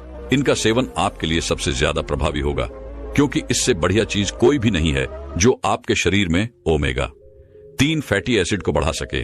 अलसी के बीजों का सेवन करने के लिए सुबह का समय सबसे बढ़िया होता है, और अगर आप इसका इस्तेमाल खाली पेट करते हैं तो इससे बढ़िया कुछ भी नहीं है। और आप इन बीजों का इस्तेमाल सावधानी से करें, क्योंकि साबुत बीजों को पचाना हमारे पेट के लिए थोड़ा सा कठिन होता है। लेकिन अगर आप इन बीजों को पीसकर इस्तेमाल करते हैं तो ये पचने में सरल हो जाते हैं। इसका प्रयोग आप सुबह खाली पेट दही के साथ कर सकते हैं। इसके अलावा आप पानी के ग्लास में थोड़ा सा इसका पाउडर डालकर भी इसका इस्तेमाल कर सकते हैं। इसके अलावा आप सलाद और सब्जी में मिलाकर भी इसका इस्तेमाल कर सकते हैं। इसके अलावा आप अपने आटे में इसका पाउडर मिलाकर भी इसकी रोटी बनाकर इसका इस्तेमाल कर सकते हैं। यह भी आपके लिए सबसे बढ़िया होगा। इस तरह से आप अपने शरीर में ओमेगा 3 फैटी एसिड की कमी को पूरा कर सकते हैं, और ऐसा करके आप अपने शरीर से इन चारों चीजों की कमी को पूरा कर पाएंगे और आपके शरीर को ऊर्जा और ताकत से भर पाएंगे, और आपके शरीर की ऊर्जा और ताकत मात्र 10 दिन में बढ़ने लगेगी। आगे वह गुरु कहते हैं कि बच्चों, मैंने आपको यह तो बता दिया है कि अपने शरीर की ताकत को और ऊर्जा को बढ़ाने के लिए आपको क्या खाना चाहिए, लेकिन अब बेटा मैं आपको यह बताने वाला हूं कि आप ऐसा नुस्खा तैयार करके जिसमें ये सभी पोषक तत्व हो, जिससे एक बार में ही आपका शरीर सारी चीजों की पूर्ति कर पाए। बेटा, इसके लिए मैं तुम्हें एक नुस्खा बताता हूं। उसके लिए तुम्हें 1 कप ओट्स चाहिए, 1/4 पीसे हुए अलसी के बीज, 2 टेबलस्पून चिया सीड्स, आधा कप पीनट बटर, आधा कप शहद और आधा कप सूखे मेवे जिसमें काजू, बादाम और अखरोट का इस्तेमाल आप कर सकते हैं। इन सभी चीजों को लेने के बाद सबसे पहले अलसी के बीजों को, सूखे मेवे को, चिया सीड्स को मिक्सी की मदद से पीस लें। इसके बाद इसमें शहद और पीनट बटर को डाल दें। इसके बाद इन सभी को अच्छे से मिला लें, और मिलाने के बाद इन्हें मिक्सी से बाहर निकाल लें और इनकी छोटे छोटे टुकड़े करके इनकी गोलियां बना लें। सभी गोलियां बनने के बाद इन्हें एक प्लेट में डालकर थोड़ी देर के लिए फ्रिज में रख दें, ताकि यह अच्छे से सेट हो जाए, और इनका सेवन आप रोजाना सुबह खाली पेट कर सकते हैं, और गोलियां खत्म होने के बाद आप इन्हें वापस से फिर से बना सकते हैं। इन गोलियों से आपको स्वास्थ्य से संबंधित बहुत सारे लाभ मिलेंगे, क्योंकि इनमें बहुत सारे पोषक तत्व मौजूद हैं, जैसे कि इसमें प्रोटीन है, पीनट बटर और सूखे मेवे प्रोटीन से भरपूर होते हैं जो मांसपेशियों को मजबूत बनाने में मदद करते हैं। इनमें फाइबर भी मौजूद है। अलसी के बीज और चिया सीड्स फाइबर प्रदान करते हैं जो पाचन तंत्र को स्वस्थ रखते हैं। इसमें ओमेगा 3 फैटी एसिड भी मौजूद है। अलसी के बीज और चिया सीड से मिलने वाले ओमेगा 3 फैटी एसिड शरीर की सूजन को कम करने और ऊर्जा को बढ़ाने में सहायक होते हैं। तो इस तरह से आप अपने शरीर को पूरी तरह से ऊर्जावान बना सकते हैं और अपने शरीर की कमजोरी को हमेशा हमेशा के लिए दूर कर सकते हैं। दोस्तों, मैं उम्मीद करता हूं कि यह कहानी सुनने से आपके जीवन में अच्छे बदलाव आए होंगे। आपको इस वीडियो से क्या सीखने मिला, ये कमेंट करके जरूर बताएं, और अपने परिवार, दोस्तों या आपके करीबी इंसान के साथ ये कहानी शेयर करके उन्हें भी इस ज्ञान से परिचित करवाएं। बाकी अगर आपको ये वीडियो दिल से अच्छी लगी हो तभी इस वीडियो को लाइक कर देना, और आपने अब तक इस चैनल को सब्सक्राइब न किया हो तो चैनल को सब्सक्राइब भी जरूर कर देना। आपका हर दिन शुभ हो और खुशियों से आपका जीवन भरा रहे। धन्यवाद। नमो बुद्धाय। यकीन मानिए दर्शकों, रात को सोते समय क्या करना है ये जान लिया तो तुम्हें दिन भर कभी थकावट महसूस नहीं होगी। तो वही आज हम एक बौद्ध कहानी की मदद से जानेंगे। तो चलिए दर्शकों, कहानी की शुरुआत करते हैं। जब हम सोने के लिए बिस्तर पर जाते हैं तो अक्सर हमारे साथ ऐसा होता है कि हमें नींद नहीं आती है और फिर हम जबरदस्ती सोने की कोशिश करते हैं। कभी कभी तो हम इतना परेशान हो जाते हैं कि हम नींद के लिए गोलियां तक लेने लगते हैं ताकि हमें अच्छी नींद आए। कभी कभी तो मनुष्य ऐसी गंदी आदतें अपना लेता है कि जब तक वह नहीं करेगा तो उसे नींद नहीं आएगी। जैसे किसी को धूम्रपान किए बिना नींद नहीं आती, कोई शराब का सेवन करने लग जाता है ताकि उसे नींद आ जाए, कुछ लोग तंबाकू चबाने लगते हैं और फिर धीरे धीरे इनकी यही आदतें इन्हें नुकसान पहुंचाना शुरू कर देती है। जब तक यह लोग इन चीजों का सेवन नहीं करते तब तक यह बहुत बेचैन लेते हैं, जबकि हम सभी को पता है कि इन चीजों से नींद नहीं आती। बस हमें कुछ देर के लिए इनका नशा हो जाता है और हम इनके आदी हो जाते हैं, और फिर धीरे धीरे ये चीजें हमारे शरीर को अंदर से खोखला बना देती हैं। और जब हम ठीक से नींद नहीं ले पाते हैं तो हमारा पूरा दिन तनावपूर्ण रहता है, हमारा किसी भी काम में मन नहीं लगता, हम पूरे दिन बेचैन और थके थके रहते हैं, हमें दिन भर आलस आता रहता है। हम सभी के साथ अक्सर ऐसा होता है, तो आइए हम ये समझने की कोशिश करते हैं कि आखिर ऐसा क्यों होता है, क्या कारण है कि हमें नींद नहीं आती है। एक नगर में एक बहुत बड़ा धनवान सेठ रहता था। उसके पास किसी भी चीज की कोई कमी नहीं थी। उसका व्यवसाय दूर दूर तक फैला हुआ था। उसके घर काम करने के लिए नौकर चाकर लगे हुए थे और उसे किसी भी प्रकार की कोई कमी नहीं थी। लेकिन जब भी वह सेठ अपने बिस्तर पर सोने के लिए जाता तो उसे नींद ही नहीं आती थी। वो रात भर करवटें बदलता रहता, बहुत कोशिश करता, लेकिन कुछ पल के बाद उसे नींद तो आ जाती, लेकिन फिर उसकी नींद खुल जाती और सुबह जल्दी ही वो उठ जाता था। वो सेठ इस चीज से बहुत परेशान रहता कि आखिर उसे नींद क्यों नहीं आती। दिन भर काम करने के बाद भी वह ठीक से क्यों नहीं सो पाता। जब उस सेठ ने किसी से इसके बारे में पूछा कि मुझे नींद क्यों नहीं आती, तो सेठ को किसी ने कह दिया कि सेठ जी, सोने से पहले मदिरा पान कीजिए, आपको अच्छी नींद आएगी। वैसे तो वो सेठ शराब का सेवन नहीं करता था, लेकिन अच्छी और चैन की नींद पाने के लिए सेठ ने शराब पीनी शुरू कर दी। जब वो सेठ शराब पीता तो कुछ देर तक तो उसे उसका नशा रहता, पर जैसे ही शराब का नशा उतरता उसकी नींद खुल जाती। अब तो सेठ रोज ऐसा करने लग गया। सेठ को लगने लगता कि शराब पीने की वजह से वो सो जाता है, लेकिन धीरे धीरे सेठ को शराब की लत लग जाती है। अब वो और भी ज्यादा बेचैन रहने लग गया। अब जब तक वो शराब नहीं पिएगा उसे नींद ही नहीं आएगी। धीरे धीरे वो दिन में भी शराब पीने लग गया, जिसका असर उसके व्यापार पर पड़ने लगा। अब तो वो पहले से भी ज्यादा बेचैन रहता। अब तो उसका मन व्यापार में भी नहीं लगता था। धीरे धीरे उस सेठ का व्यापार घाटे में जाने लगा, जिससे वो तनावपूर्ण जीवन जीने लगा। उसे समझ ही नहीं आ रहा था कि यह सब उसके साथ क्या हो रहा है। तभी किसी ने उसे बताया कि पास के नगर में ही गौतम बुद्ध आए हुए हैं। गौतम बुद्ध का नाम सुनकर वह सेठ उनसे मिलने के लिए निकल पड़ा, क्योंकि उस सेठ को पता था कि गौतम बुद्ध अवश्य ही उसकी समस्या का समाधान बता देंगे। वह सेठ गौतम बुद्ध के पास जाकर उनको प्रणाम करता है। उस समय बुद्ध लोगों को उपदेश दे रहे थे, तो वह सेठ भी उनके उपदेश सुनता है।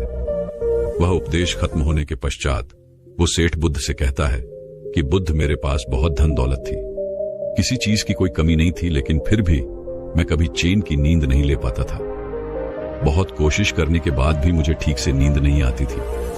तभी किसी ने मुझसे कहा कि अगर मैं शराब का सेवन करूं तो मुझे अच्छी नींद आएगी, लेकिन मैं शराब का अधीन हो गया। मुझे कुछ पल के लिए तो नींद आ जाती, पर मैं फिर से उठ जाता। मैं और भी ज्यादा बेचैन रहने लगा। शराब पीने के कारण और ठीक से नींद नहीं लेने की वजह से मैं बहुत बेचैन रहता हूं। मेरा किसी भी काम में मन नहीं लगता, जिस वजह से मेरा व्यवसाय भी अब घाटे में जा रहा है।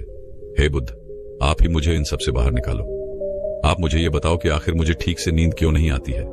उस सेठ की पूरी बात गौतम बुद्ध बड़े ध्यान से सुनते हैं और फिर उससे कहते हैं कि आज मैं तुम्हें जो बताऊंगा वह सुनने के बाद तुम्हें खुद ही पता चल जाएगा कि आखिर तुम्हें ठीक से नींद क्यों नहीं आती है। यह सुनकर सेठ कहता है कि बुद्ध, मुझे आप जल्दी बताइए कि आखिर वो कौन सी बातें हैं जिनसे मुझे ठीक से नींद नहीं आ पाती है। तब गौतम बुद्ध सेठ से कहते हैं कि मैं तुम्हें 7 मुख्य कारण बताऊंगा जिनकी वजह से इंसान को नींद नहीं आती है। जिनमें से पहला मुख्य कारण है तुम्हारे सोने से पहले के विचार। जब भी हम सोने के लिए जाते हैं उससे पहले हमारे मन में बहुत सारे विचार चलते रहते हैं, और जब हम सोते हैं तो हमारे अंदर हमारा अवचेतन मन जाग जाता है और फिर पूरी रात हमारे मन में वो विचार चलते रहते हैं, और फिर जब हम सुबह उठते हैं तो हम उन्हीं विचारों के साथ उठते हैं। इसीलिए हम सोने के पहले नकारात्मक विचारों के साथ सोते हैं, तो हम उठते भी नकारात्मक विचारों के साथ ही हैं, जिससे हम थका थका और कमजोर महसूस करते हैं। और वही अगर हम सकारात्मक विचारों के साथ सोते हैं तो हमारे मन में पूरी रात सकारात्मक विचार ही चलते रहते हैं, जिससे जब हम उठते हैं तो हम सकारात्मक विचारों के साथ ही उठते हैं, जिससे हमें थकानी होती है। हम पूरे दिन ऊर्जावान रहते हैं, परेशान रहते हैं। इसके अलावा अगर हम सोने से पहले सारे विचार ही खत्म कर दे तो हम अच्छे से गहरी नींद ले सकते हैं। जब हमारे मन में कोई विचार नहीं रहता है तो हमें गहरी नींद आती है, हम चैन से सो पाते हैं। विचारों को शांत करने के लिए हम सोने से पहले ध्यान भी कर सकते हैं, जिससे कि सारे विचार खत्म हो जाएंगे और हम अच्छी तरीके से सो पाएंगे। फिर गौतम बुद्ध दूसरा कारण बताते हुए कहते हैं कि हमारा निश्चित समय पर नहीं सोना।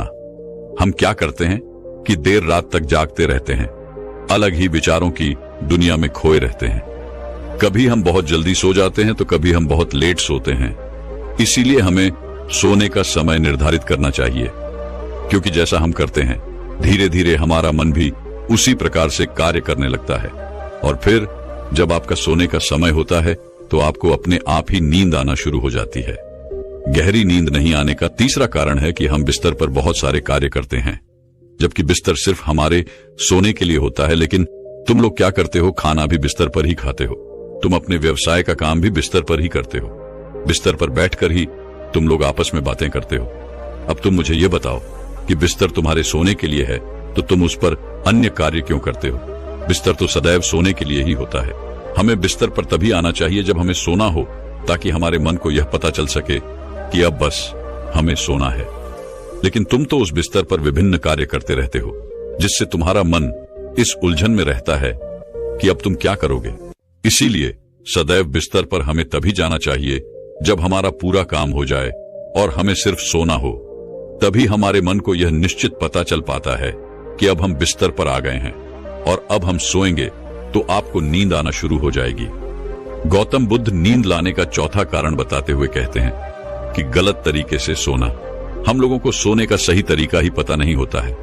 हम तो कैसे भी सो जाते हैं, कभी उलटे तो कभी सीधे, कभी गुटमुट होकर, तो कभी हम हाथ पैरों को मोड़कर सोते हैं, नरम गद्दों का प्रयोग करते हैं, जबकि ये सभी तरीके गलत होते हैं। क्योंकि जब हम उल्टे सोते हैं तो हमारे शरीर के अंगों पर दबाव पड़ता है, जिससे हमें तनाव पैदा होता है। जब हम नरम मखमल के गद्दे पर सोते हैं तो हमारी रीढ़ की हड्डी झुक जाती है, जो कि तनाव पैदा करती है। कई बार तो हम अपने सिर के नीचे मोटे तकिए का प्रयोग कर लेते हैं, जिससे हमारी गर्दन अकड़ जाती है। इन सभी तरीकों से सोने से हमें तनाव पैदा होता है और हमें ठीक से नींद नहीं आती है। इसीलिए हमें सदैव सोने के लिए सही तरीके से सोना चाहिए। फिर गौतम बुद्ध ने नींद लाने का पांचवा कारण बताते हुए कहा कि बहुत ज्यादा मात्रा में भोजन करना, और ऐसा भोजन करना जो देर से पचता हो। हम लोगों को यही पता नहीं है कि हमें कैसा भोजन करना चाहिए और कितना भोजन करना चाहिए। हम तो रात को उठ के भोजन कर लेते हैं, जबकि हमें भोजन कम मात्रा में करना चाहिए। जहां आप 3 रोटी खाते हैं वहां आपको 2 ही रोटी खानी चाहिए, क्योंकि रात को हम भोजन करने के उपरांत कुछ भी कार्य नहीं करते हैं और बिस्तर पर जाकर लेट जाते हैं, तो हमारा वो भोजन पचता नहीं है। और जब हम ज्यादा भोजन कर लेते हैं तो हमें नींद भी नहीं आती है। और हमें कभी भी तला भुना हुआ भोजन भी रात को नहीं खाना चाहिए।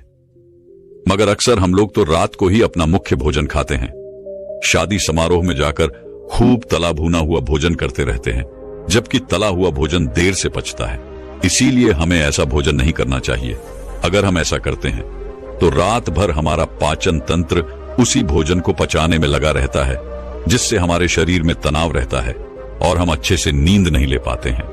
फिर गौतम बुद्ध ने नींद लाने का छठा कारण बताते हुए कहा कि हमारी महत्वाकांक्षाएं, हम सभी अपने जीवन में बहुत कुछ हासिल करना चाहते हैं। सारे दिन हम उनको पाने के लिए इधर उधर भागते रहते हैं, और जब हम रात में सोते हैं तब भी हमारे मन में यही विचार चलते रहते हैं कि कल मुझे यह काम करना है, कल मुझे वह काम करना है, और फिर उस काम को कैसे करना है, यही सब हम सोचते रहते हैं। जबकि सोने से पहले हमें इन सब बातों के बारे में कभी नहीं सोचना चाहिए। अपने बाहर के कामों को बाहर ही छोड़ देना चाहिए। सोते समय उन्हें अपने साथ लेकर नहीं सोना चाहिए। लेकिन अक्सर सभी लोग अपने मन में इतना बोझ लेकर सोते हैं, तो फिर गहरी नींद कैसे आएगी। फिर गौतम बुद्ध ने नींद लाने का 7वां मुख्य कारण बताते हुए कहा कि नशा। बहुत से लोग सोने के लिए नशा करना शुरू कर देते हैं। कुछ लोग शराब पीते हैं, कुछ लोग धूम्रपान करते हैं ताकि उन्हें नींद आ जाए, लेकिन फिर धीरे धीरे यही चीजें उन लोगों की आदत बन जाती है, और जब तक वो नशा नहीं करते हैं तब तक उन्हें नींद भी नहीं आती है। इसीलिए हमें कभी भी नींद लेने के लिए नशा नहीं करना चाहिए, क्योंकि नशा करने से हमारा शरीर कमजोर पड़ जाता है। हम पूरे दिन चिड़चिड़े बेचैन रहते हैं। हमें बस शराब तंबाकू यही दिखती रहती है, जिससे ना तो हम दिन में ठीक से रह पाते हैं और ना ही रात में ठीक से सो पाते हैं। गौतम बुद्ध की सभी बातें सुनने के बाद सेठ बोला कि बुद्ध, मुझे यह तो समझ में आ गया कि मुझे नींद क्यों नहीं आती, पर बुद्ध आप मुझे कुछ ऐसे उपाय बताइए जिससे मैं अच्छी नींद ले सकूं। यह सुनकर गौतम बुद्ध सेठ को कुछ नियम बताते हैं। बुद्ध कहते हैं कि सोने से पहले जो भी भोजन करो वो भोजन हल्का होना चाहिए, जैसे कि पाचन तंत्र आसानी से पचा सके, और अत्यधिक भोजन भी नहीं करना चाहिए। अगर आप तला भुना भोजन खाते हो तो उसे सोने से 3-4 घंटे पहले ही खा लो। जब आप सो तब तक वो भोजन पच जाए। फिर गौतम बुद्ध ने कहा कि तुम सोने जाओ उससे पहले गुनगुने पानी से स्नान कर लो, क्योंकि जब हम स्नान करते हैं तो इससे हमारी त्वचा की गंदगी ही साफ नहीं होती, हमारे मन की गंदगी भी साफ हो जाती है। जब हम चिंता या फिर तनाव में होते हैं तो स्नान करने से हमारी सारी चिंता समस्या दूर होती है। हमारा मन बहुत हल्का हो जाता है, जिससे हमें आसानी से नींद आ पाती है। हमारे शरीर में 70% पानी है, और जब हम इस पानी में स्नान करते हैं हमें सुकून मिलता है। ऐसा अनुभव होता है कि यह त्वचा की सफाई से परे है। हमें बहुत शांति का आभास होता है। इसीलिए सोने से पहले जब हम स्नान करते हैं तो हमें अच्छी और गहरी नींद आती है। और सोने से पहले हमें जिस कमरे में हम सोते हैं उसमें एक दीपक जलाना चाहिए, क्योंकि दीपक जलाने से उस कमरे में एक सकारात्मक ऊर्जा बनी रहती है। जिस प्रकार से वह दीपक जलता है और पूरे कमरे में रोशनी करता है, उसी प्रकार जब आप सोओगे तो आपके भीतर भी एक दीपक प्रज्वलित होगा और आपको सकारात्मक भाव से भरे रखेगा, जिससे आपको गहरी और अच्छी नींद आएगी। सोने से पहले तुम्हें अपने सारे विचार खत्म करने होंगे। जब हम सोने जाते हैं तो हमारे मन में बहुत सारे विचार चलते रहते हैं। तो सबसे पहले तो तुम्हें अपने व्यवसाय के कामों को घर के बाहर ही छोड़कर आना है। वहीं पर यह निश्चय कर लो कि बस अब हो गया, कल मैं यहीं आकर वापस करूंगा। अब मैं घर जाकर भोजन करके परिवार के साथ बातचीत करके मस्त सोऊंगा, जिससे तुम्हारे मन में फिर बाहरी विचार नहीं आएंगे। और जब तुम सोने जाओ तो उससे पहले ध्यान कर लो। ध्यान करने से हम अपने मन को एक जगह स्थिर कर पाते हैं, जिससे सोते समय हमारा मन इधर उधर नहीं भटकता और हम अच्छी नींद ले पाते हैं। साथ ही सोने से पूर्व तुम योगा भी कर सकते हो। योगा करने से शरीर में स्फूर्ति होती है, तुम्हारे दिन भर की थकान गायब हो जाती है और तुम्हें अच्छी और आरामदायक नींद आती है। और सोने से पहले तुम्हें अपने सभी काम समाप्त कर लेने चाहिए, ताकि जब आप सो तो आप आराम से सो पाओ। आपको यह न लगे कि मेरा वो काम रह गया। अगर ऐसा हुआ तो रात भर आपके मन में वही काम चलता रहेगा कि मेरा वह काम छूट गया। इसीलिए सोने से पूर्व अपने सभी काम खत्म करके सोए। दोस्तों, आज आप जान पाएंगे कि गहरी नींद क्या है, नींद को गहरा कैसे किया जाए, सोने का सही तरीका क्या है। अगर आप इन तरीकों को जानेंगे तो आपको बहुत ही अच्छी और गहरी नींद आने लगेगी। फिर आप काफी हद तक चिंता मुक्त रहेंगे और जल्दी बीमार भी नहीं पड़ेंगे। दोस्तों, एक बार की बात है, एक अमीर सेठ एक बौद्ध भिक्षु के पास जाता है और वह उन बौद्ध भिक्षु से कहता है, हे महात्मा, मैं अपनी नींद से बहुत ही परेशान हूं। बहुत कोशिश के बाद भी मैं देर रात तक सो नहीं पाता और रात में सोने से पहले मेरे मन में दुनिया भर के विचार चलते रहते हैं, और जब मुझे नींद भी आ जाती है तो मैं पूरी रात करवटें बदलता रहता हूं और मुझे चैन की नींद कभी भी नहीं आती। और जब सुबह मेरी नींद खुलती है तो मुझे कुछ अच्छा महसूस नहीं होता है।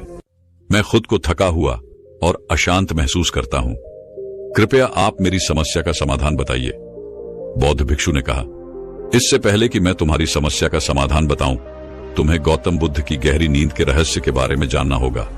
फिर सेठ ने कहा, हे महात्मा, जैसी आपकी इच्छा। बुद्ध ने कहा, जब तथागत गौतम बुद्ध सोते थे तो वह पूरी रात एक ही अवस्था में रहा करते थे। वह कभी भी करवट नहीं बदलते थे। वह जिस अवस्था में रात को सोते समय रहते थे, ठीक उसी अवस्था में सुबह सोकर उठते थे। गौतम बुद्ध का एक प्रिय शिष्य था जिसका नाम आनंद था। वह भी गौतम बुद्ध के पास ही सोता था। वह सोते जागते हर पल गौतम बुद्ध को देख बहाल करता था और उनकी सेवा भी खूब किया करता था। आनंद को यह बात बहुत परेशान करती थी कि आखिर गौतम बुद्ध पूरी रात कैसे एक ही अवस्था में गुजार देते हैं। पूरी रात वह करवट भी नहीं बदलते हैं, जबकि हम सब तो कई बार रात में करवट भी बदलते रहते हैं। जब कभी रात में आनंद की आंखें खुलती तो हमेशा गौतम बुद्ध को एक ही अवस्था में सोते पाता था। यह बात उसे बहुत परेशान कर रही थी।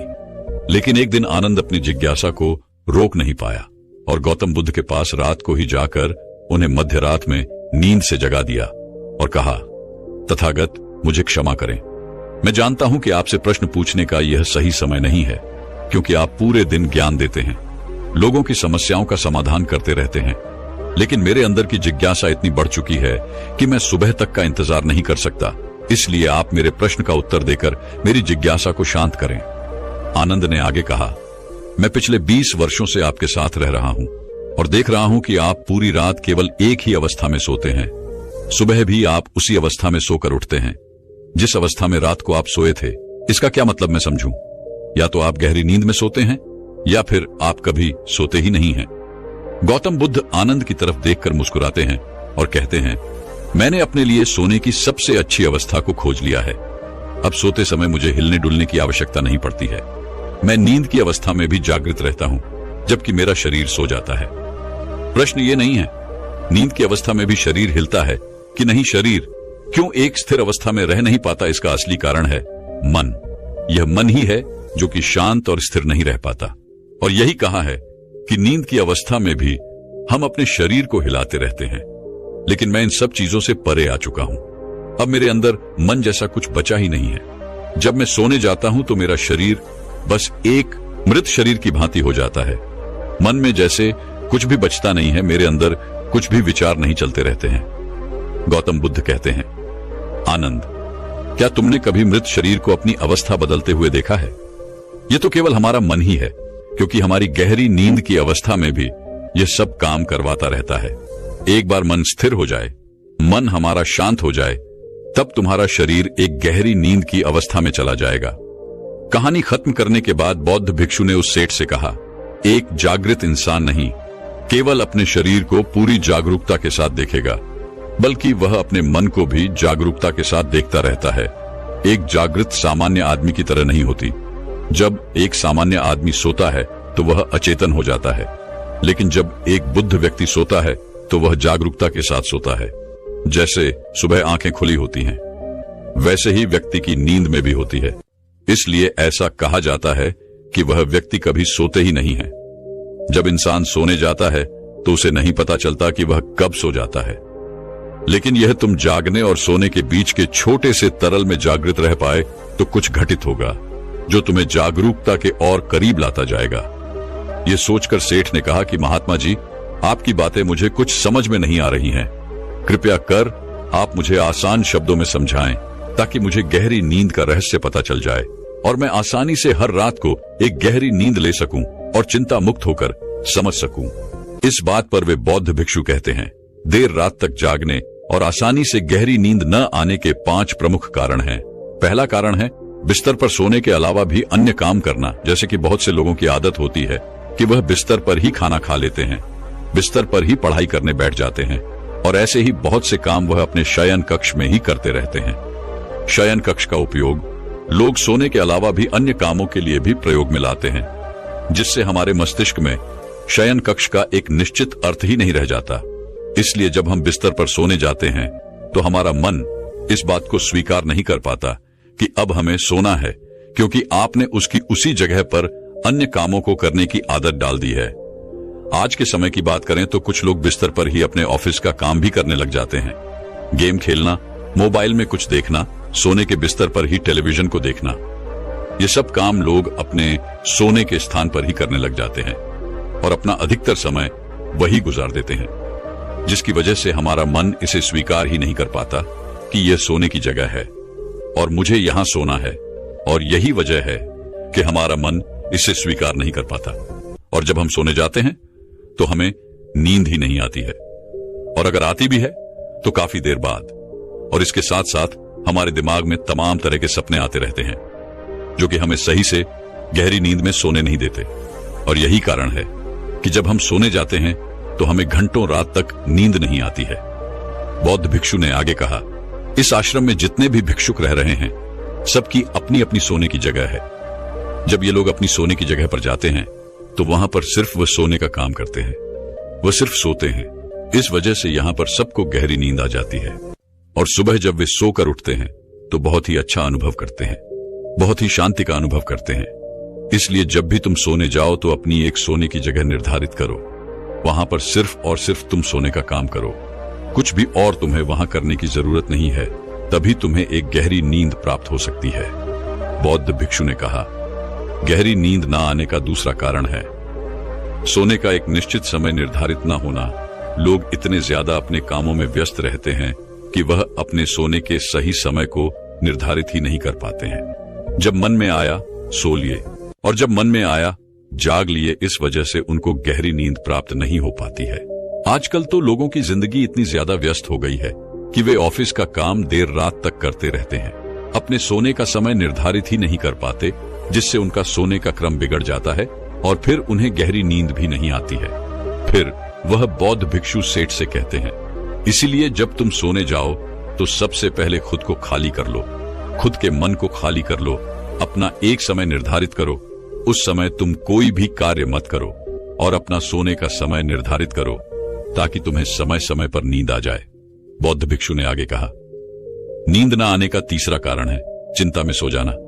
कुछ लोग जब सोना चाहते हैं तो दिन भर की परेशानियां, दिन भर की बातें वे सोचने लग जाते हैं और इस प्रकार वह अपने दिमाग को शांत नहीं कर पाते हैं, चिंता में ही सो जाते हैं और जब सुबह जागते हैं तो उसी मुद्रा में ही जागते हैं और फिर सुबह उन्हें बहुत ही थकावट का अनुभव होता है। उनका सर भारी भारी सा रहता है। इसका मुख्य कारण यह है कि वह गहरी नींद में सो ही नहीं पाते, जिसकी वजह से उनकी थकान भी नहीं दूर हो पाती। इसलिए जब तुम सोने जाओ तो बिल्कुल चिंता मुक्त होकर जाओ। भूल जाओ कि तुम्हारे साथ क्या हुआ था, क्या नहीं हुआ था। अपने मन को बिल्कुल खाली कर लो और कुछ भी फालतू के विचार में लाओ। अपने दिमाग में कहने का मतलब यह है, तुम शांत हो जाओ, कुछ भी इधर उधर का मत सोचो अपने बारे में उस समय, और जब सुबह तुम सोकर उठोगे तो तुम बहुत तरोताजा महसूस करोगे। इसलिए तुम जब भी सोने जाओ बिल्कुल चिंता मुक्त होकर जाओ। सारे नकारात्मक विचारों को दूर कर दो। तुम नकारात्मक बातों के बारे में सोचो ही ना, सिर्फ अपने बारे में अच्छा सोचो, अपने परिवार के बारे में अच्छा सोचो। अगर तुम ऐसा कर पाते हो तो तुम्हें एक गहरी नींद आ जाएगी। बौद्ध भिक्षु उस सेठ से आगे कहते हैं कि गहरी नींद न आने का तीसरा कारण है भारी भोजन कर लेना। कुछ लोग रात को बहुत सारा खाना खा लेते हैं, जिसकी वजह से उन्हें अच्छी नींद नहीं आती। लोग समझते हैं कि शाम को भारी खाना खाना चाहिए, पर बिल्कुल ऐसा नहीं है। शाम के खाने को तुम हल्का करो ताकि खाना पचने में कोई दिक्कत न हो। बौद्ध भिक्षु ने आगे कहा, अगर तुम शाम को हल्का भोजन लेते हो तो उसका पाचन बहुत ही अच्छे तरीके से होगा और तुम्हें एक अच्छी नींद की प्राप्ति होगी। भारी खाना खाने से पाचन अच्छा नहीं हो पाता है, जिसकी वजह से तुम रात को करवट बदलते रहते हो। पेट में गैस बनती रहती है जो तुम्हें रात को सही से सोने नहीं देगी। इसलिए जब भी तुम सोने जाओ रात के खाने को हल्का करो ताकि तुम्हें अच्छी नींद की प्राप्ति हो जाए। बौद्ध भिक्षु सेठ से कहते हैं कि नींद न आने का चौथा कारण है बहुत ज्यादा नकारात्मक बातें विचार करना। दोस्तों, जिंदगी मिली है तो दुखों का आना तो तय है। बौद्ध भिक्षु सेठ से कहते हैं, आज दुख तुम्हारी जिंदगी में है तो कल किसी और की जिंदगी में होगा। ये सुख और दुख तो जिंदगी में आते जाते रहते हैं, इससे तुम्हें लड़ना है और उसे हराना भी है। इसलिए दुख और सुख को तुम स्वीकार करो और नकारात्मक विचारों से दूर रहो। नकारात्मक विचारों के साथ साथ नकारात्मक लोगों से भी दूर रहो, क्योंकि नकारात्मक लोग तुम्हें कभी शांति से नहीं रहने देंगे। वह तुम्हें हमेशा परेशान करते रहेंगे। इसलिए ज्यादा बेहतर होगा कि तुम उन लोगों से दूर रहो। दिखावे के लिए खुद को मत बदलो। अक्सर लोग दिखावे के लिए ही पूरे दिन परेशान रहते हैं। दिखावे से कुछ नहीं होने वाला है, वह सिर्फ और सिर्फ आपको अशांति ही देगा। इसलिए जो है आपके पास उसी में खुश रहो और इस प्रकृति को धन्यवाद दो कि जो भी तुम्हारे पास है वह काफी है और उसी में आनंद प्राप्त करने की कोशिश करो, वरना ये छोटी सी जिंदगी है, इन्हीं सब में कब बीत जाएगी ये तुम्हें पता भी नहीं चल पाएगा। सुख और शांति की खोज में भटकते भटकते तुम्हारा पूरा जीवन निकल जाएगा। इसलिए जो कुछ भी है तुम उसी में खुश रहने की कोशिश करो, उसी में आनंद प्राप्त करने की कोशिश करो। असली सुख और शांति मन को शांत करने में ही है। जितना भी आपके पास है उसी का आनंद उठाओ, तब तुम अपनी जिंदगी को बहुत ही बेहतर तरीके से जी सकोगे और तुम्हारा मन शांति की खोज में कहीं भटकेगा नहीं। अगर तुम्हारे पास बहुत पैसा भी है तब भी तुम्हें चैन की नींद नहीं मिल पाएगी जब तक कि तुम्हारे पास जितना है उसमें तुम सुख का अनुभव नहीं कर पाते हो। इसलिए पैसा कमाना भी जरूरी है ताकि तुम्हारी जरूरत की चीजें पूरी हो सके। लेकिन अगर तुम जरूरत से ज्यादा पाने की कोशिश करोगे तो इस कोशिश में पूरी जिंदगी निकल जाएगी, लेकिन कभी भी तुम्हें शांति नहीं मिल पाएगी, नींद न आने का 5वां कारण है चारों तरफ का अशांत माहौल। बुद्ध ने तो सेठ से कहा, जहां पर तुम सोने जाते हो चारों तरफ का माहौल शांत रखो। इसके लिए तुम अपने कमरे में एक दीपक जला सकते हो। दीपक के जलने से तुम्हें एक शांत माहौल मिलेगा। दोस्तों, आज के समय भी जब आप सोने जाएं तो लाइट आप बंद कर दें, लेकिन घर के एक छोटे से कोने में एक दीपक जलते हुए रहने दें। उससे उस पूरे कमरे का एक अच्छा वातावरण बना रहेगा। जब भी आप सोने जाएं तो टैब, रेडियो, टेलीविजन ये सब की आवाज बंद कर दें ताकि सोने में कोई असुविधा ना हो। बौद्ध भिक्षु उस सेठ को यह सारी बातें बताकर शांत हो गए। सेठ को भी बौद्ध भिक्षु से जो कुछ खास सीखने को मिला था, आज तक उसने कहीं भी यह सब नहीं सीखा था। आज तक उसने कभी भी ऐसे सुख का अनुभव नहीं किया था। उसे बहुत ही शांति की अनुभूति भी हो रही थी। वह उन बौद्ध महात्मा को दंडवत प्रणाम करता है और वहां से चला जाता है और घर आकर वह अपने घर वालों को भी यह सारी बातें बताता है। वह उन बौद्ध भिक्षु के द्वारा बताई गई बातों का पालन करने लग जाता है, जिससे उसे गहरी नींद की प्राप्ति होती है। अब वह प्रतिदिन पहले से बहुत ज्यादा सुख और शांति का अनुभव कर रहा था और उसे गहरी नींद भी आने लगी थी। क्या आपको रातों को नींद नहीं आती? क्या आप भी करवटें बदलते रहते हैं और चैन की नींद का सपना देखते हैं? नींद की कमी आपके शारीरिक और मानसिक स्वास्थ्य को बुरी तरह प्रभावित कर सकती है। लेकिन सोचिए, अगर आपको एक ऐसा तरीका पता चल जाए जो आपकी नींद को इतना गहरा और शांत कर दे कि आप हर सुबह तरोताजा महसूस करें। गौतम बुद्ध ने अपनी साधना और शिक्षाओं में ऐसी तकनीकें साझा की थीं जो न केवल हमारे मन और शरीर को शांत करती हैं, बल्कि नींद के लिए भी अत्यंत प्रभावी हैं। क्या आप जानते हैं, बुद्ध की एक खास तकनीक श्वास ध्यान को अपनाकर हजारों लोग रातों को चैन की नींद का आनंद ले रहे हैं। आज के इस एपिसोड में हम जानेंगे कैसे बुद्ध के बताए गए ये सरल उपाय आपको अनिद्रा से मुक्ति दिलाकर एक सुखद और शांत नींद का अनुभव कराएंगे। ये कहानी केवल नींद के लिए नहीं है, बल्कि आपके जीवन को बदलने के लिए है। तो इसे बिल्कुल अंत तक देखें। आइए शुरुआत करते हैं बुद्ध की इस अनमोल शिक्षा के साथ। गौतम बुद्ध ने कहा था, मन को शांत करना और शरीर को आराम देना एक कला है। जब यह संतुलन बन जाता है तो व्यक्ति को चैन की नींद आती है। इस एपिसोड में हम जानेंगे कि बुद्ध ने नींद की गुणवत्ता को सुधारने के लिए कौन कौन से उपाय सुझाए थे और कैसे आप इन्हें अपने जीवन में लागू कर सकते हैं। बुद्ध की शिक्षा पर आधारित मानसिक शांति के उपाय। दिन भर की चिंताओं को त्यागें। सोने से पहले 10 मिनट ध्यान करें। ओम मणिपद में हम मंत्र का जाप करें। बुद्ध ने बताया कि मन के शांत होते ही नींद स्वतः गहरी हो जाती है। मानसिक शांति आपके शरीर को अंदर से स्वस्थ बनाती है। सोने से पहले दिनचर्या हल्का भोजन करें। स्क्रीन टाइम से बचें। 10 से 15 मिनट की प्राणायाम करें। शारीरिक और मानसिक शुद्धि। सोने से पहले गुनगुने पानी से स्नान करें। लेवेंडर तेल या चंदन की खुशबू का प्रयोग करें। प्राकृतिक उपाय और ध्यान तकनीकें। गहरी सांसें लें और धीरे धीरे छोड़ें। अपनी सांसों पर ध्यान केंद्रित करें। विचारों का नियंत्रण। सोने से पहले सकारात्मक सोच अपनाएं। नींद की समस्या केवल एक शारीरिक समस्या नहीं है, यह मानसिक स्थिति का भी प्रतिबिंब है।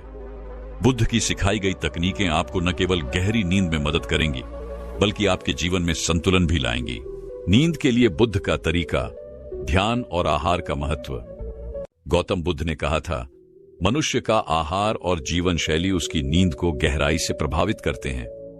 नींद की गुणवत्ता केवल हमारी मानसिक शांति पर ही नहीं, बल्कि हमारे शरीर के पोषण और हमारी दैनिक आदतों पर भी निर्भर करती है। इस एपिसोड में हम जानेंगे कि बुद्ध ने सोने से पहले किस प्रकार के आहार और ध्यान के महत्व को बताया था। आहार और नींद का गहरा संबंध। बुद्ध का आहार दर्शन। हल्का और सुपाच्य भोजन करें। भोजन में ताजे फल, सब्जियां और सूखे मेवे शामिल करें। रात के भोजन में तेल मसाले से बचें। संतुलित आहार से मन और शरीर शांत होते हैं। बुद्ध ने कहा था, जो शरीर को शुद्ध रखता है वही मन को शांत करता है। सोने से पहले 5 मिनट गहरी सांस लें और छोड़ें। सांसों की गिनती करें।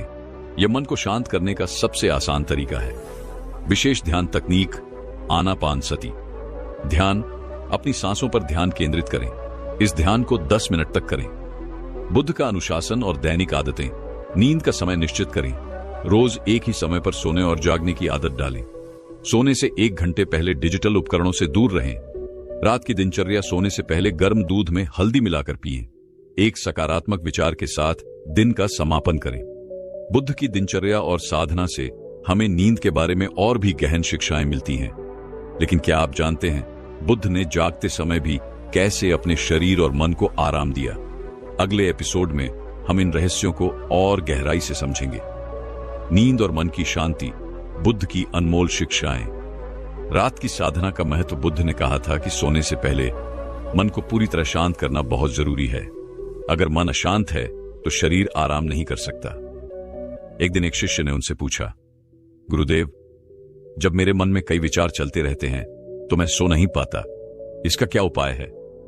बुद्ध मुस्कुराए और बोले, सोने से पहले अपनी आत्मा को खाली करो। वह हर विचार को एक नदी की तरह बहने दो। जब नदी शांत हो जाएगी तब तुम्हारा मन भी स्थिर हो जाएगा।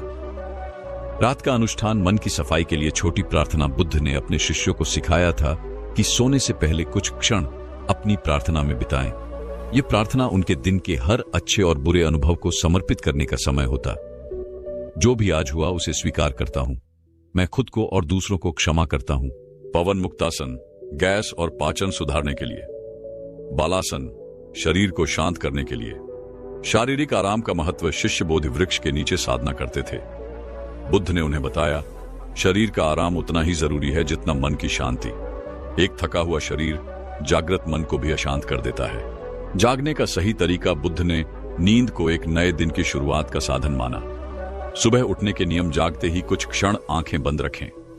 सूरज के प्रकाश को महसूस करें, वह आपको नई ऊर्जा देगा। ध्यान के साथ दिन की शुरुआत। बुद्ध के अनुसार सुबह का ध्यान पूरे दिन को सकारात्मक बनाता है। यह ध्यान आभार के भाव पर आधारित होना चाहिए। क्या आपने कभी सोचा है कि हमारे विचार हमारी नींद और हमारे सपनों को कैसे प्रभावित करते हैं? बुद्ध के विचार इस गूढ़ प्रश्न का उत्तर देते हैं। अगले एपिसोड में हम समझेंगे कि कैसे सही सोच और दृष्टिकोण हमें न केवल बेहतर नींद बल्कि बेहतर जीवन जीने में मदद कर सकते हैं। नींद और मन की शांति, बुद्ध की अमूल्य शिक्षाएं। गौतम बुद्ध के पास एक दिन एक युवा शिष्य आया। उसकी आंखों में थकावट और मन में अशांति साफ झलक रही थी। उसने कहा, गुरुदेव, मैं चैन की नींद नहीं ले पाता। रात भर विचार मेरे मन को घेरे रहते हैं। क्या आप मुझे ऐसा उपाय बता सकते हैं जिससे मेरी नींद गहरी और सुकून भरी हो? बुद्ध ने एक क्षण के लिए अपनी आंखें बंद की, फिर बोले, नींद केवल शरीर के आराम का साधन नहीं है, यह आत्मा और मन की शांति का माध्यम है। यदि दिन भर के विचारों का बोझ मन पर बना रहे तो चैन की नींद असंभव है। सोने से पहले मन और आत्मा को हल्का करना आवश्यक है। उन्होंने शिष्य से कहा, आओ मैं तुम्हें कुछ आसान तरीके बताता हूं। सोने से पहले मन को हल्का करने की प्रक्रिया। बुद्ध ने सबसे पहले शिष्य को प्रार्थना और क्षमा का महत्व समझाया। दिन भर जो कुछ भी हुआ उसे स्वीकार करो। किसी ने तुम्हारे साथ गलत किया हो तो उसे क्षमा कर दो। इससे तुम्हारा मन किसी भी नकारात्मकता से मुक्त हो जाएगा। उन्होंने यह भी कहा कि हर दिन खुद को भी क्षमा करना सीखो, क्योंकि दोष भावना मन को अशांत करती है। इसके बाद उन्होंने पानी का उदाहरण दिया। जैसे पानी हर चीज को धोकर साफ कर देता है, वैसे ही दिन भर की थकावट को बहा देना जरूरी है। सोने से पहले अपने हाथ पैर धो लो। यह सिर्फ एक क्रिया नहीं बल्कि आत्मा को शुद्ध करने का प्रतीक है। ध्यान और सांसों का महत्व। बुद्ध ने शिष्य को सिखाया कि गहरी सांस लेना और ध्यान करना सोने से पहले मन को शांत करने का सबसे अच्छा तरीका है। उन्होंने कहा, गहरी सांस लो और हर सांस के साथ अपने तनाव और चिंताओं को छोड़ दो। ध्यान करो लेकिन अपने विचारों से लड़ो मत, उन्हें बहने दो जैसे नदी में पानी बहता है। शरीर और मन के बीच संतुलन। बुद्ध ने शिष्य को सिखाया कि थके हुए शरीर में चैन की नींद संभव नहीं है। उन्होंने कहा, अपने शरीर को आराम दो। सोने से पहले हल्के योग या स्ट्रेचिंग करो। इससे न केवल शरीर बल्कि मन भी शांत होता है। उन्होंने सोने के स्थान का महत्व भी बताया। एक साफ और सुकून भरा बिस्तर चैन की नींद के लिए बहुत जरूरी है। अपने सोने के स्थान को साफ सुथरा और आरामदायक रखो। सुबह की आदतों का महत्व। बुद्ध ने यह भी सिखाया कि चैन की नींद के बाद सुबह की आदतें भी बहुत महत्वपूर्ण होती हैं। जब सुबह उठो तो सबसे पहले खुद के प्रति आभार व्यक्त करो। यह तुम्हारे दिन की सकारात्मक शुरुआत करेगा। सूरज की पहली किरण को महसूस करो और इसे अपने अंदर ऊर्जा के रूप में प्रवाहित होने दो। उन्होंने कहा, सुबह का ध्यान दिन भर की दिशा तय करता है। यह तुम्हें दिन भर स्थिर और शांत रखेगा। बुद्ध ने कहा, जीवन में हर चीज, यहां तक कि नींद भी एक कला है। इसे सही ढंग से अपनाने पर न केवल शरीर बल्कि मन और आत्मा भी स्वस्थ रहते हैं। शिष्य ने बुद्ध की शिक्षाओं को अपनाया और कुछ ही दिनों में उसकी नींद शांत और गहरी हो गई। शिष्य बुद्ध के पास फिर से आया और बोला, गुरुदेव, मैंने आपकी बताई हुई विधियों को अपनाया है। मुझे शांति महसूस हो रही है, लेकिन अभी भी मुझे लगता है कि मैं पूरी तरह से चैन की नींद का अनुभव नहीं कर पा रहा हूं। कृपया मुझे और मार्गदर्शन दें। बुद्ध मुस्कुराए और बोले, शांति और गहरी नींद पाने के लिए तुम्हें केवल बाहरी आदतों को नहीं बल्कि अपने आंतरिक स्वभाव को भी सुधारना होगा। आओ, मैं तुम्हें और गहराई से सिखाता हूं। दिन भर की गतिविधियों का प्रभाव। बुद्ध ने समझाया कि दिन भर की गतिविधियां मन पर गहरा प्रभाव डालती हैं। उन्होंने कहा, यदि तुम दिन भर तनावग्रस्त या परेशान रहोगे तो रात में तुम्हारा मन अशांत रहेगा, लेकिन यदि दिन भर तुम अपने काम को संतुलन और आनंद के साथ करोगे तो तुम्हें चैन की नींद मिलेगी। शिष्य ने पूछा, गुरुदेव, दिन भर के काम को संतुलन में कैसे लाऊं? बुद्ध ने उत्तर दिया, हर काम को ध्यान और संतोष के साथ करो। काम के बीच में छोटे छोटे विश्राम लो। दिन भर में कुछ समय ऐसा निकालो जब तुम केवल खुद के साथ रहो। यह तुम्हारे मन को स्थिर रखेगा। बुद्ध ने शिष्य को ध्यान की गहराई में जाने का उपाय बताया। उन्होंने कहा, सांसें तुम्हारे जीवन का केंद्र हैं। जब भी तुम्हारा मन अशांत हो, अपनी सांसों पर ध्यान केंद्रित करो। यह न केवल तुम्हारे विचारों को शांत करेगा बल्कि तुम्हें एक नई ऊर्जा भी देगा। उन्होंने शिष्य को एक सरल अभ्यास सिखाया। एक शांत स्थान पर बैठो, अपनी आंखें बंद करो और अपनी सांसों को महसूस करो। गहरी सांस लो और धीरे धीरे छोड़ो। शारीरिक और मानसिक शुद्धि। बुद्ध ने कहा, यदि तुम्हारा शरीर और मन शुद्ध नहीं है तो तुम्हें सुकून की नींद नहीं मिलेगी। उन्होंने शिष्य को शारीरिक और मानसिक शुद्धि के लिए कुछ उपाय सुझाए। सोने से पहले हल्का गर्म पानी पियो। दिन भर की किसी भी नकारात्मकता को छोड़ दो। प्रकृति के साथ सामंजस्य। बुद्ध ने प्रकृति से जुड़ने की शक्ति पर जोर दिया। उन्होंने कहा, सूरज की रोशनी, ताजगी भरी हवा और पेड़ों की छाया में समय बिताओ। ये सब तुम्हारे मन और शरीर को शांत करेंगे। रात में चंद्रमा और सितारों को देखो, यह तुम्हें स्थिरता प्रदान करेगा। शिष्य ने कहा, गुरुदेव, आपने मुझे नई दिशा दी है। मैं इन सभी बातों को अपने जीवन में उतारने का प्रयास करूंगा। क्या तुम्हारा मन और आत्मा तैयार है अगली गहराई में प्रवेश के लिए? शिष्य बुद्ध की बातों को समझते हुए उनके बताए नियमों का पालन करने लगा। लेकिन कुछ दिन बाद वह फिर से बुद्ध के पास आया। उसके चेहरे पर एक नई चिंता दिख रही थी। वह बोला, गुरुदेव, मैंने आपकी सभी बातों का पालन किया, सांसों पर ध्यान केंद्रित किया, दिन भर शांत मन से काम किया और रात में खुद को प्रकृति के करीब रखने का प्रयास किया, लेकिन मेरी नींद अब भी पूरी नहीं हो रही है। ऐसा लगता है जैसे मेरे भीतर कोई गहरी बेचैनी है। बुद्ध का उत्तर, मन की गहराई में झांकना। बुद्ध ने उसकी बात सुनी और मुस्कुराते हुए बोले, शांतिपूर्ण नींद केवल शारीरिक क्रियाओं या बाहरी आदतों से नहीं आती, यह मन की गहराई से जुड़ी होती है। क्या तुमने कभी अपने विचारों के पीछे छिपी भावनाओं को समझने की कोशिश की है? शिष्य ने चौंकते हुए कहा, गुरुदेव, मैं तो बस अपने विचारों को शांत करने का प्रयास करता हूं, भावनाओं को समझने का तो सोचा ही नहीं। बुद्ध ने समझाया, मनुष्य के विचार भावनाओं से उत्पन्न होते हैं। अगर तुम्हारे भीतर कोई अव्यक्त भावना छिपी हुई है तो वह तुम्हारे मन को अशांत करेगी, और जब तक वह शांत नहीं होगी तब तक तुम्हारी नींद भी अशांत रहेगी। भावनाओं को पहचानने का अभ्यास। बुद्ध ने उसे एक अभ्यास सिखाया। दिन के अंत में एकांत में बैठो। एक शांत जगह पर बैठकर अपनी आंखें बंद करो। अपने मन को सुनो।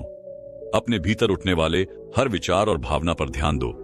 भावनाओं का नामकरण करो। जो भी भावनाएं महसूस हो रही हैं, उन्हें नाम दो, जैसे क्रोध, दुख, भय या प्रेम। भावनाओं को अपनाओ, उनसे लड़ो नहीं, बस उन्हें महसूस करो। शिष्य ने इस अभ्यास को करना शुरू किया। पहले दिन उसने पाया कि उसके भीतर गहरे दुख और अकेलेपन की भावना थी। उसने उसे समझने और स्वीकार करने की कोशिश की। कुछ दिनों बाद उसने यह भी महसूस किया कि वह अपने अतीत की गलतियों को लेकर खुद को दोषी मान रहा था। वह बुद्ध के पास लौटा और बोला, गुरुदेव, मैंने अपनी भावनाओं को समझा और पाया कि मैं अपने ही दोषों के बोझ तले दबा हुआ था। क्या यह बोझ मुझे चैन की नींद से वंचित कर रहा था? बुद्ध का मार्गदर्शन। बुद्ध ने कहा, हाँ शिष्य, जब तक तुम अपने अतीत को माफ नहीं करोगे तब तक तुम्हारा मन शांत नहीं होगा। अपने दोषों को स्वीकार करो, उनसे सीख लो और उन्हें जाने दो। अतीत तुम्हें बांध नहीं सकता जब तक तुम उसे बांधने का अवसर न दो। शिष्य ने अपनी आंखें बंद की और मन ही मन अपने अतीत को माफ कर दिया। उसने खुद से कहा, मैं अपने दोषों को स्वीकार करता हूं, उनसे सीखता हूं और उन्हें जाने देता हूं। उस रात शिष्य ने पहली बार गहरी और सुकून भरी नींद का अनुभव किया। जब वह अगली सुबह बुद्ध से मिलने गया तो उसने कहा, गुरुदेव, मैंने पहली बार सुकून की नींद का अनुभव किया। क्या यह जीवन में भी उसी शांति का प्रतीक है? बुद्ध मुस्कुराए और बोले, सच्ची नींद वही है जो तुम्हारे भीतर की अशांति को मिटाकर आती है, और सच्चा जीवन वही है जो तुम्हारे मन को स्थिर और शांत रख सके। अगले दिन शिष्य बुद्ध के पास फिर से आया। उसका चेहरा शांत और संतोषजनक था, लेकिन उसमें एक गहरी जिज्ञासा भी झलक रही थी। उसने पूछा, गुरुदेव, अब जबकि मैंने अपनी भावनाओं को स्वीकार करना और अतीत को माफ करना सीख लिया है, क्या यह शांति हमेशा बनी रहेगी? क्या यह सुकून मेरी जिंदगी का हिस्सा बन सकता है? बुद्ध का उत्तर, शांति का स्वभाव। बुद्ध मुस्कुराए और बोले, शांति कोई स्थायी अवस्था नहीं है, यह एक प्रक्रिया है। यह नदी के प्रवाह की तरह है। जब तक तुम जागरूक हो और अपने मन को संभालने का अभ्यास करते हो, शांति तुम्हारे साथ रहती है। लेकिन जैसे ही तुम अपनी जागरूकता खो देते हो, शांति अस्थिर हो जाती है। शिष्य ने कहा, तो क्या मुझे हर दिन अपने मन को जागरूक रखना होगा? क्या यह अभ्यास जीवन भर करना होगा? बुद्ध ने जवाब दिया, हां, यह जीवन भर का अभ्यास है, लेकिन इसे बोझ मत समझो। जैसे एक किसान हर दिन अपनी फसल की देखभाल करता है, वैसे ही तुम्हें अपने मन की देखभाल करनी होगी। यह एक आनंदपूर्ण प्रक्रिया है, न कि एक कठिनाई। बुद्ध ने शिष्य को ध्यान की एक और गहरी विधि सिखाई। श्वास के साथ संवाद। हर सांस को महसूस करो जैसे वह तुम्हारे शरीर और मन को शुद्ध कर रही हो। ध्यान में गहराई। हर बार जब कोई विचार या भावना उठे, उसे देखो, लेकिन उसमें उलझो मत। उसे नदी की धारा की तरह बहने दो। खुद से संवाद। अपने भीतर के शांत स्थान को खोजो, वह स्थान जहां कोई डर, क्रोध या दुख नहीं पहुंच सकता। शिष्य ने इस अभ्यास को रोजमर्रा की जिंदगी में लागू किया। कुछ समय बाद उसने पाया कि जब वह किसी कठिन परिस्थिति का सामना करता तो उसका मन तुरंत शांत और स्थिर हो जाता। एक दिन गांव में एक बड़ा विवाद हुआ, जिसमें लोग आपस में झगड़ने लगे। शिष्य ने बीच में आकर अपनी शांत उपस्थिति से सबको शांत किया। लोग उससे पूछने लगे, तुम्हें यह शांति कहां से मिली? तुम्हारे पास ऐसी कौन सी शक्ति है जो हमें भी शांत कर सकती है? शिष्य ने उत्तर दिया, यह कोई जादू नहीं है, यह बुद्ध की शिक्षाओं और ध्यान की शक्ति है। जब मन शांत होता है तो वह अपने आसपास भी शांति फैलाता है। जब शिष्य ने यह अनुभव बुद्ध को बताया तो बुद्ध मुस्कुराए और बोले, अब तुमने सच्चा ध्यान सीखा है। ध्यान केवल आत्मिक शांति के लिए नहीं है, यह दुनिया में शांति फैलाने का माध्यम भी है।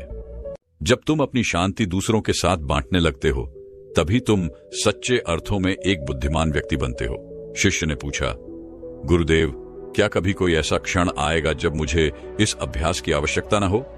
बुद्ध ने उत्तर दिया, यह संसार परिवर्तनशील है। जब तक तुम इस परिवर्तनशीलता में हो, तुम्हें अभ्यास की आवश्यकता है, लेकिन यह अभ्यास ही तुम्हें हर परिस्थिति में स्थिर और संतुलित बनाए रखेगा। यह शिक्षा सिर्फ शिष्य के लिए नहीं थी, यह हम सबके लिए है। जीवन में शांति और स्थिरता लाने के लिए हमें अपने मन को प्रशिक्षित करना होगा। हर दिन थोड़ा समय अपने भीतर की यात्रा में लगाए, तभी हम सच्चे अर्थों में चैन और सुख का अनुभव कर पाएंगे। शिष्य ने बुद्ध की उपदेशों को अपनाया और धीरे धीरे उसने देखा कि उसकी आंतरिक शांति केवल उसे ही नहीं, बल्कि उसके आसपास के लोगों को भी प्रभावित कर रही थी। उसके मन में नकारात्मक विचारों और भावनाओं की जगह सकारात्मकता और शांति ने ले ली थी। अब वह हर परिस्थिति में शांत रहता था और उसकी यह शांति दूसरों तक फैलने लगी थी। एक दिन गांव में एक विपत्ति आई। एक बड़ी आंधी आई और बहुत से घरों को नुकसान पहुंचाया। गांव वाले भयभीत थे और हर कोई चिंतित था कि इस विपत्ति का कैसे सामना किया जाए। यह समय था जब शिष्य ने बुद्ध की सिखाई हुई शांति और जागरूकता का प्रयोग किया। गांव में अफरा तफरी का माहौल था, लेकिन शिष्य ने सभी को शांत किया। उसने सभी से कहा, हम सबको इस संकट का सामना एकजुट होकर करना होगा। जब तक हम भीतर से शांत और एकजुट रहेंगे, तब तक कोई भी संकट हमें परास्त नहीं कर सकता। शिष्य के शब्दों में गहरी शक्ति थी। वह किसी भी मुश्किल का सामना करने के लिए तैयार था, क्योंकि उसने अपने भीतर की शक्ति और शांतता को पहचान लिया था। उसने गांव वालों को सिखाया कि यह समय है अपने भीतर के डर को छोड़ने और मिलकर काम करने का। गांव वाले शिष्य की बातों से प्रेरित होकर एकजुट हो गए। वे सब मिलकर गिरे हुए घरों को ठीक करने और उन परिवारों की मदद करने के लिए काम करने लगे जिन्होंने अपनी छत खो दी थी। इस प्रक्रिया में शिष्य ने उन्हें धैर्य रखने और हर कदम को शांति से लेने की सलाह दी। कुछ समय बाद गांव का माहौल पूरी तरह से बदल चुका था। अब लोग डर और चिंता की बजाय सहयोग और शांति के साथ काम कर रहे थे। शिष्य की शिक्षा ने न केवल उसे बल्कि पूरे गांव को आंतरिक शांति और समृद्धि का अनुभव कराया। बुद्ध का आशीर्वाद और आंतरिक शक्ति। शिष्य ने बुद्ध के पास लौटकर अपनी सफलता की कहानी सुनाई। बुद्ध ने उसे आशीर्वाद देते हुए कहा, तुमने अपने भीतर की शक्ति को पहचाना है। तुम अब सच्चे अर्थों में एक बुद्ध हो, क्योंकि तुमने न केवल स्वयं को बदला है बल्कि दूसरों की मदद करके पूरे गांव की मदद की है। बुद्ध ने कहा, आत्मा की शांति और स्थिरता ही वह सबसे बड़ा उपहार है जिसे कोई भी व्यक्ति अपने जीवन में पा सकता है। यह शांति किसी बाहरी चीज से नहीं आती, बल्कि हमारे भीतर की जागरूकता और ध्यान से आती है। बुद्ध ने एक और महत्वपूर्ण बात कही, शांति केवल उस क्षण में नहीं होती जब जीवन सुखद होता है। असली शांति तो तब होती है जब हमें कठिनाइयों का सामना करना होता है। यदि तुम अपनी शांति को किसी बाहरी परिस्थिति से जोड़कर देखोगे तो वह कभी स्थिर नहीं रहेगी, परंतु जब तुम अपनी शांति को अपने भीतर के स्रोत से जुड़ा पाओगे तो वह हमेशा तुम्हारे साथ रहेगी। शिष्य ने अब यह समझ लिया था कि शांति केवल एक स्थिर स्थिति नहीं है, बल्कि यह एक यात्रा है। यह एक ऐसी प्रक्रिया है जिसमें हमें लगातार अपने मन और भावनाओं पर काम करना होता है। शांति का मार्ग कठिन हो सकता है, लेकिन यदि हम इसे सच्चाई और आत्मविश्वास के साथ अपनाते हैं तो यह हमें स्थिरता और संतुष्टि प्रदान करता है। वह अब समझ चुका था कि जीवन में हर कदम पर शांति की आवश्यकता है, न कि सिर्फ सफलता और शांति के समय में। जब जीवन में चुनौतियां आएं तो वह शांति ही है जो हमें मजबूत बनाए रखती है। बुद्ध ने शिष्य से कहा, अब तुमने शांति की सच्चाई समझी है। यह केवल एक व्यक्तिगत अनुभव नहीं है, बल्कि यह समाज और संसार के लिए भी है। जब हम अपने भीतर की शांति को महसूस करते हैं तो वह हमारे आसपास के लोगों तक पहुंचती है, और जब हम सब एकजुट होकर शांति फैलाते हैं तो संसार में सच्चे अर्थों में शांति का अनुभव होता है। यह कहानी हमें यह सिखाती है कि शांति केवल एक व्यक्तिगत यात्रा नहीं है, बल्कि यह सामूहिक रूप से सभी के जीवन में स्थिरता और संतुलन लाने का साधन है। हर व्यक्ति को यह समझना होगा कि शांति हमारे भीतर है, और हम जब इसे पहचानते हैं और इसे जीवन में अपनाते हैं तब हम न केवल अपनी जिंदगी को बेहतर बना सकते हैं, बल्कि पूरे समाज को शांति का अनुभव करा सकते हैं। बुद्ध के उपदेशों से प्रेरित शिष्य ने अपने जीवन के हर पहलू को ध्यान और साधना के द्वारा बदल दिया था। उसने अब समझ लिया था कि शांति केवल हमारे भीतर नहीं होती, बल्कि हमें इसे बाहरी दुनिया में भी फैलाना होता है। वह यह जान चुका था कि जब हम खुद को बदलते हैं तो हमारे आसपास की दुनिया भी बदलने लगती है। शिष्य ने अब अपनी यात्रा को और भी आगे बढ़ाने का निर्णय लिया। उसने सोचा कि वह अब शांति की इस संदेश को और अधिक लोगों तक पहुंचाएगा। उसने सोचा कि क्यों ना वह औरों को भी यही उपदेश दे, ताकि उनके जीवन में भी शांति का वास हो सके। शिष्य ने बुद्ध से यह सलाह ली कि वह कैसे औरों को भी शांति का एहसास करवा सकता है। बुद्ध ने उसे समझाया, शांति का प्रसार तब होता है जब हम अपने कर्मों से दूसरों को प्रभावित करते हैं। तुमसे जो भी मिलेंगे, यदि तुम उन्हें बिना किसी शर्त के प्यार और करुणा से देखोगे तो वे भी तुम्हारे अंदर की शांति को महसूस करेंगे। यह उपदेश शिष्य के लिए एक नई दिशा बन गया। वह अब अपने गांव से बाहर निकलकर दूसरे गांवों और शहरों में जाने लगा। वह जहां भी जाता लोगों से कहता, शांति केवल हमें पाने के लिए नहीं है, बल्कि इसे दूसरों तक पहुंचाने के लिए भी है। हमें एक दूसरे की मदद करनी है ताकि हम सब एक साथ शांति की ओर बढ़ सकें। हर जगह वह शांति की बात करता और यह बताता कि कैसे अपने भीतर की गहरी शांति को पहचानकर हम न केवल अपनी जिंदगी में बल्कि अपने समाज में भी स्थिरता और संतुलन ला सकते हैं। जहां भी शिष्य जाता, लोगों में बदलाव आने लगता। लोग पहले से ज्यादा समझदार और शांत रहने लगे थे। वे अपने आक्रामक और नकारात्मक दृष्टिकोण को छोड़कर एक नए दृष्टिकोण के साथ जीने लगे। वे अपने भीतर की गहराई में जाकर आत्मज्ञान की ओर बढ़े। एक दिन शिष्य एक छोटे से गांव में पहुंचा जहां लोग बहुत ही चिंतित और तनावग्रस्त थे। वहां के लोग आर्थिक तंगी और पारिवारिक समस्याओं से जूझ रहे थे। शिष्य ने उनकी समस्याओं को समझा और उन्हें बुद्ध के उपदेशों की याद दिलाई। शांति की खोज केवल बाहरी परिस्थितियों में नहीं होती, शिष्य ने कहा, यह हमारी भीतर की यात्रा है। जब हम अपने भीतर शांति का अनुभव करते हैं तभी हम बाहरी दुनिया को शांति का अनुभव दे सकते हैं। उसने उन लोगों को ध्यान करने और आत्म मूल्यांकन करने की विधि बताई। धीरे धीरे गांव में माहौल बदलने लगा। लोग शांति से अपनी समस्याओं का समाधान करने लगे और तनाव कम होने लगा। शिष्य ने महसूस किया कि जितना अधिक वह शांति और जागरूकता का प्रचार करता, उतना ही उसके अपने भीतर की शांति बढ़ने लगी थी।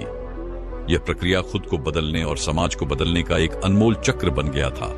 वह अब जान चुका था कि शांति केवल एक अनुभव नहीं है, बल्कि यह एक साझा यात्रा है। यह हम सब की जिम्मेदारी है कि हम इस यात्रा को अन्य लोगों तक पहुंचाएं और उन्हें शांति का एहसास कराएं। बुद्ध ने शिष्य से कहा, तुमने शांति का असली अर्थ समझ लिया है और अब तुम उसे संसार में फैलाने का कार्य कर रहे हो। यह मार्ग कभी खत्म नहीं होता, क्योंकि हर दिन एक नई चुनौती है। तुम्हारा कर्म और तुम्हारा दृष्टिकोण ही शांति का असली रूप है। बुद्ध के इन शब्दों ने शिष्य को एक नया दृष्टिकोण दिया। उसने यह महसूस किया कि शांति केवल बाहरी दुनिया से नहीं, बल्कि खुद के भीतर से निकलती है। शांति का मार्ग कभी आसान नहीं होता, लेकिन जब हम इसे सही तरीके से समझते हैं तो यह हमारे जीवन की सबसे बड़ी शक्ति बन जाती है। यह कहानी हमें यह सिखाती है कि शांति एक निरंतर चलने वाली प्रक्रिया है, जिसे हमें अपने जीवन में गहराई से अपनाना होता है। यह हमारी आंतरिक शक्ति और जागरूकता से आती है, जो हमें बाहरी दुनिया से अप्रभावित रखने में मदद करती है। जब हम अपने भीतर की शांति को पहचानते हैं, तब हम उसे अपनी दुनिया में फैलाने के लिए तैयार होते हैं। शांति केवल हमारी व्यक्तिगत यात्रा नहीं है, बल्कि यह समाज और संसार के लिए भी है। हमें इसे अपने कर्मों से फैलाना होता है, ताकि हर व्यक्ति को शांति का एहसास हो सके। यह कहानी हमें यह सिखाती है कि शांति और आत्मज्ञान केवल हमारे भीतर नहीं है, बल्कि हमारे कर्मों और सोच से समाज में भी फैले सकते हैं। बुद्ध की शिक्षा पर चलकर हम न केवल अपनी जिंदगी को बेहतर बना सकते हैं, बल्कि पूरे समाज में शांति और सुकून का माहौल भी बना सकते हैं। यदि आप इस यात्रा में शामिल होते हैं तो आपके जीवन में भी अनगिनत बदलाव होंगे और आप शांति, प्रेम और करुणा के साथ अपने जीवन को जिएंगे। कहानी को पसंद किया हो तो लाइक और सब्सक्राइब करना न भूलें। बुद्धा इंस्पायर्ड चैनल पर और भी प्रेरणादायक कहानियां देखने के लिए जुड़े रहें।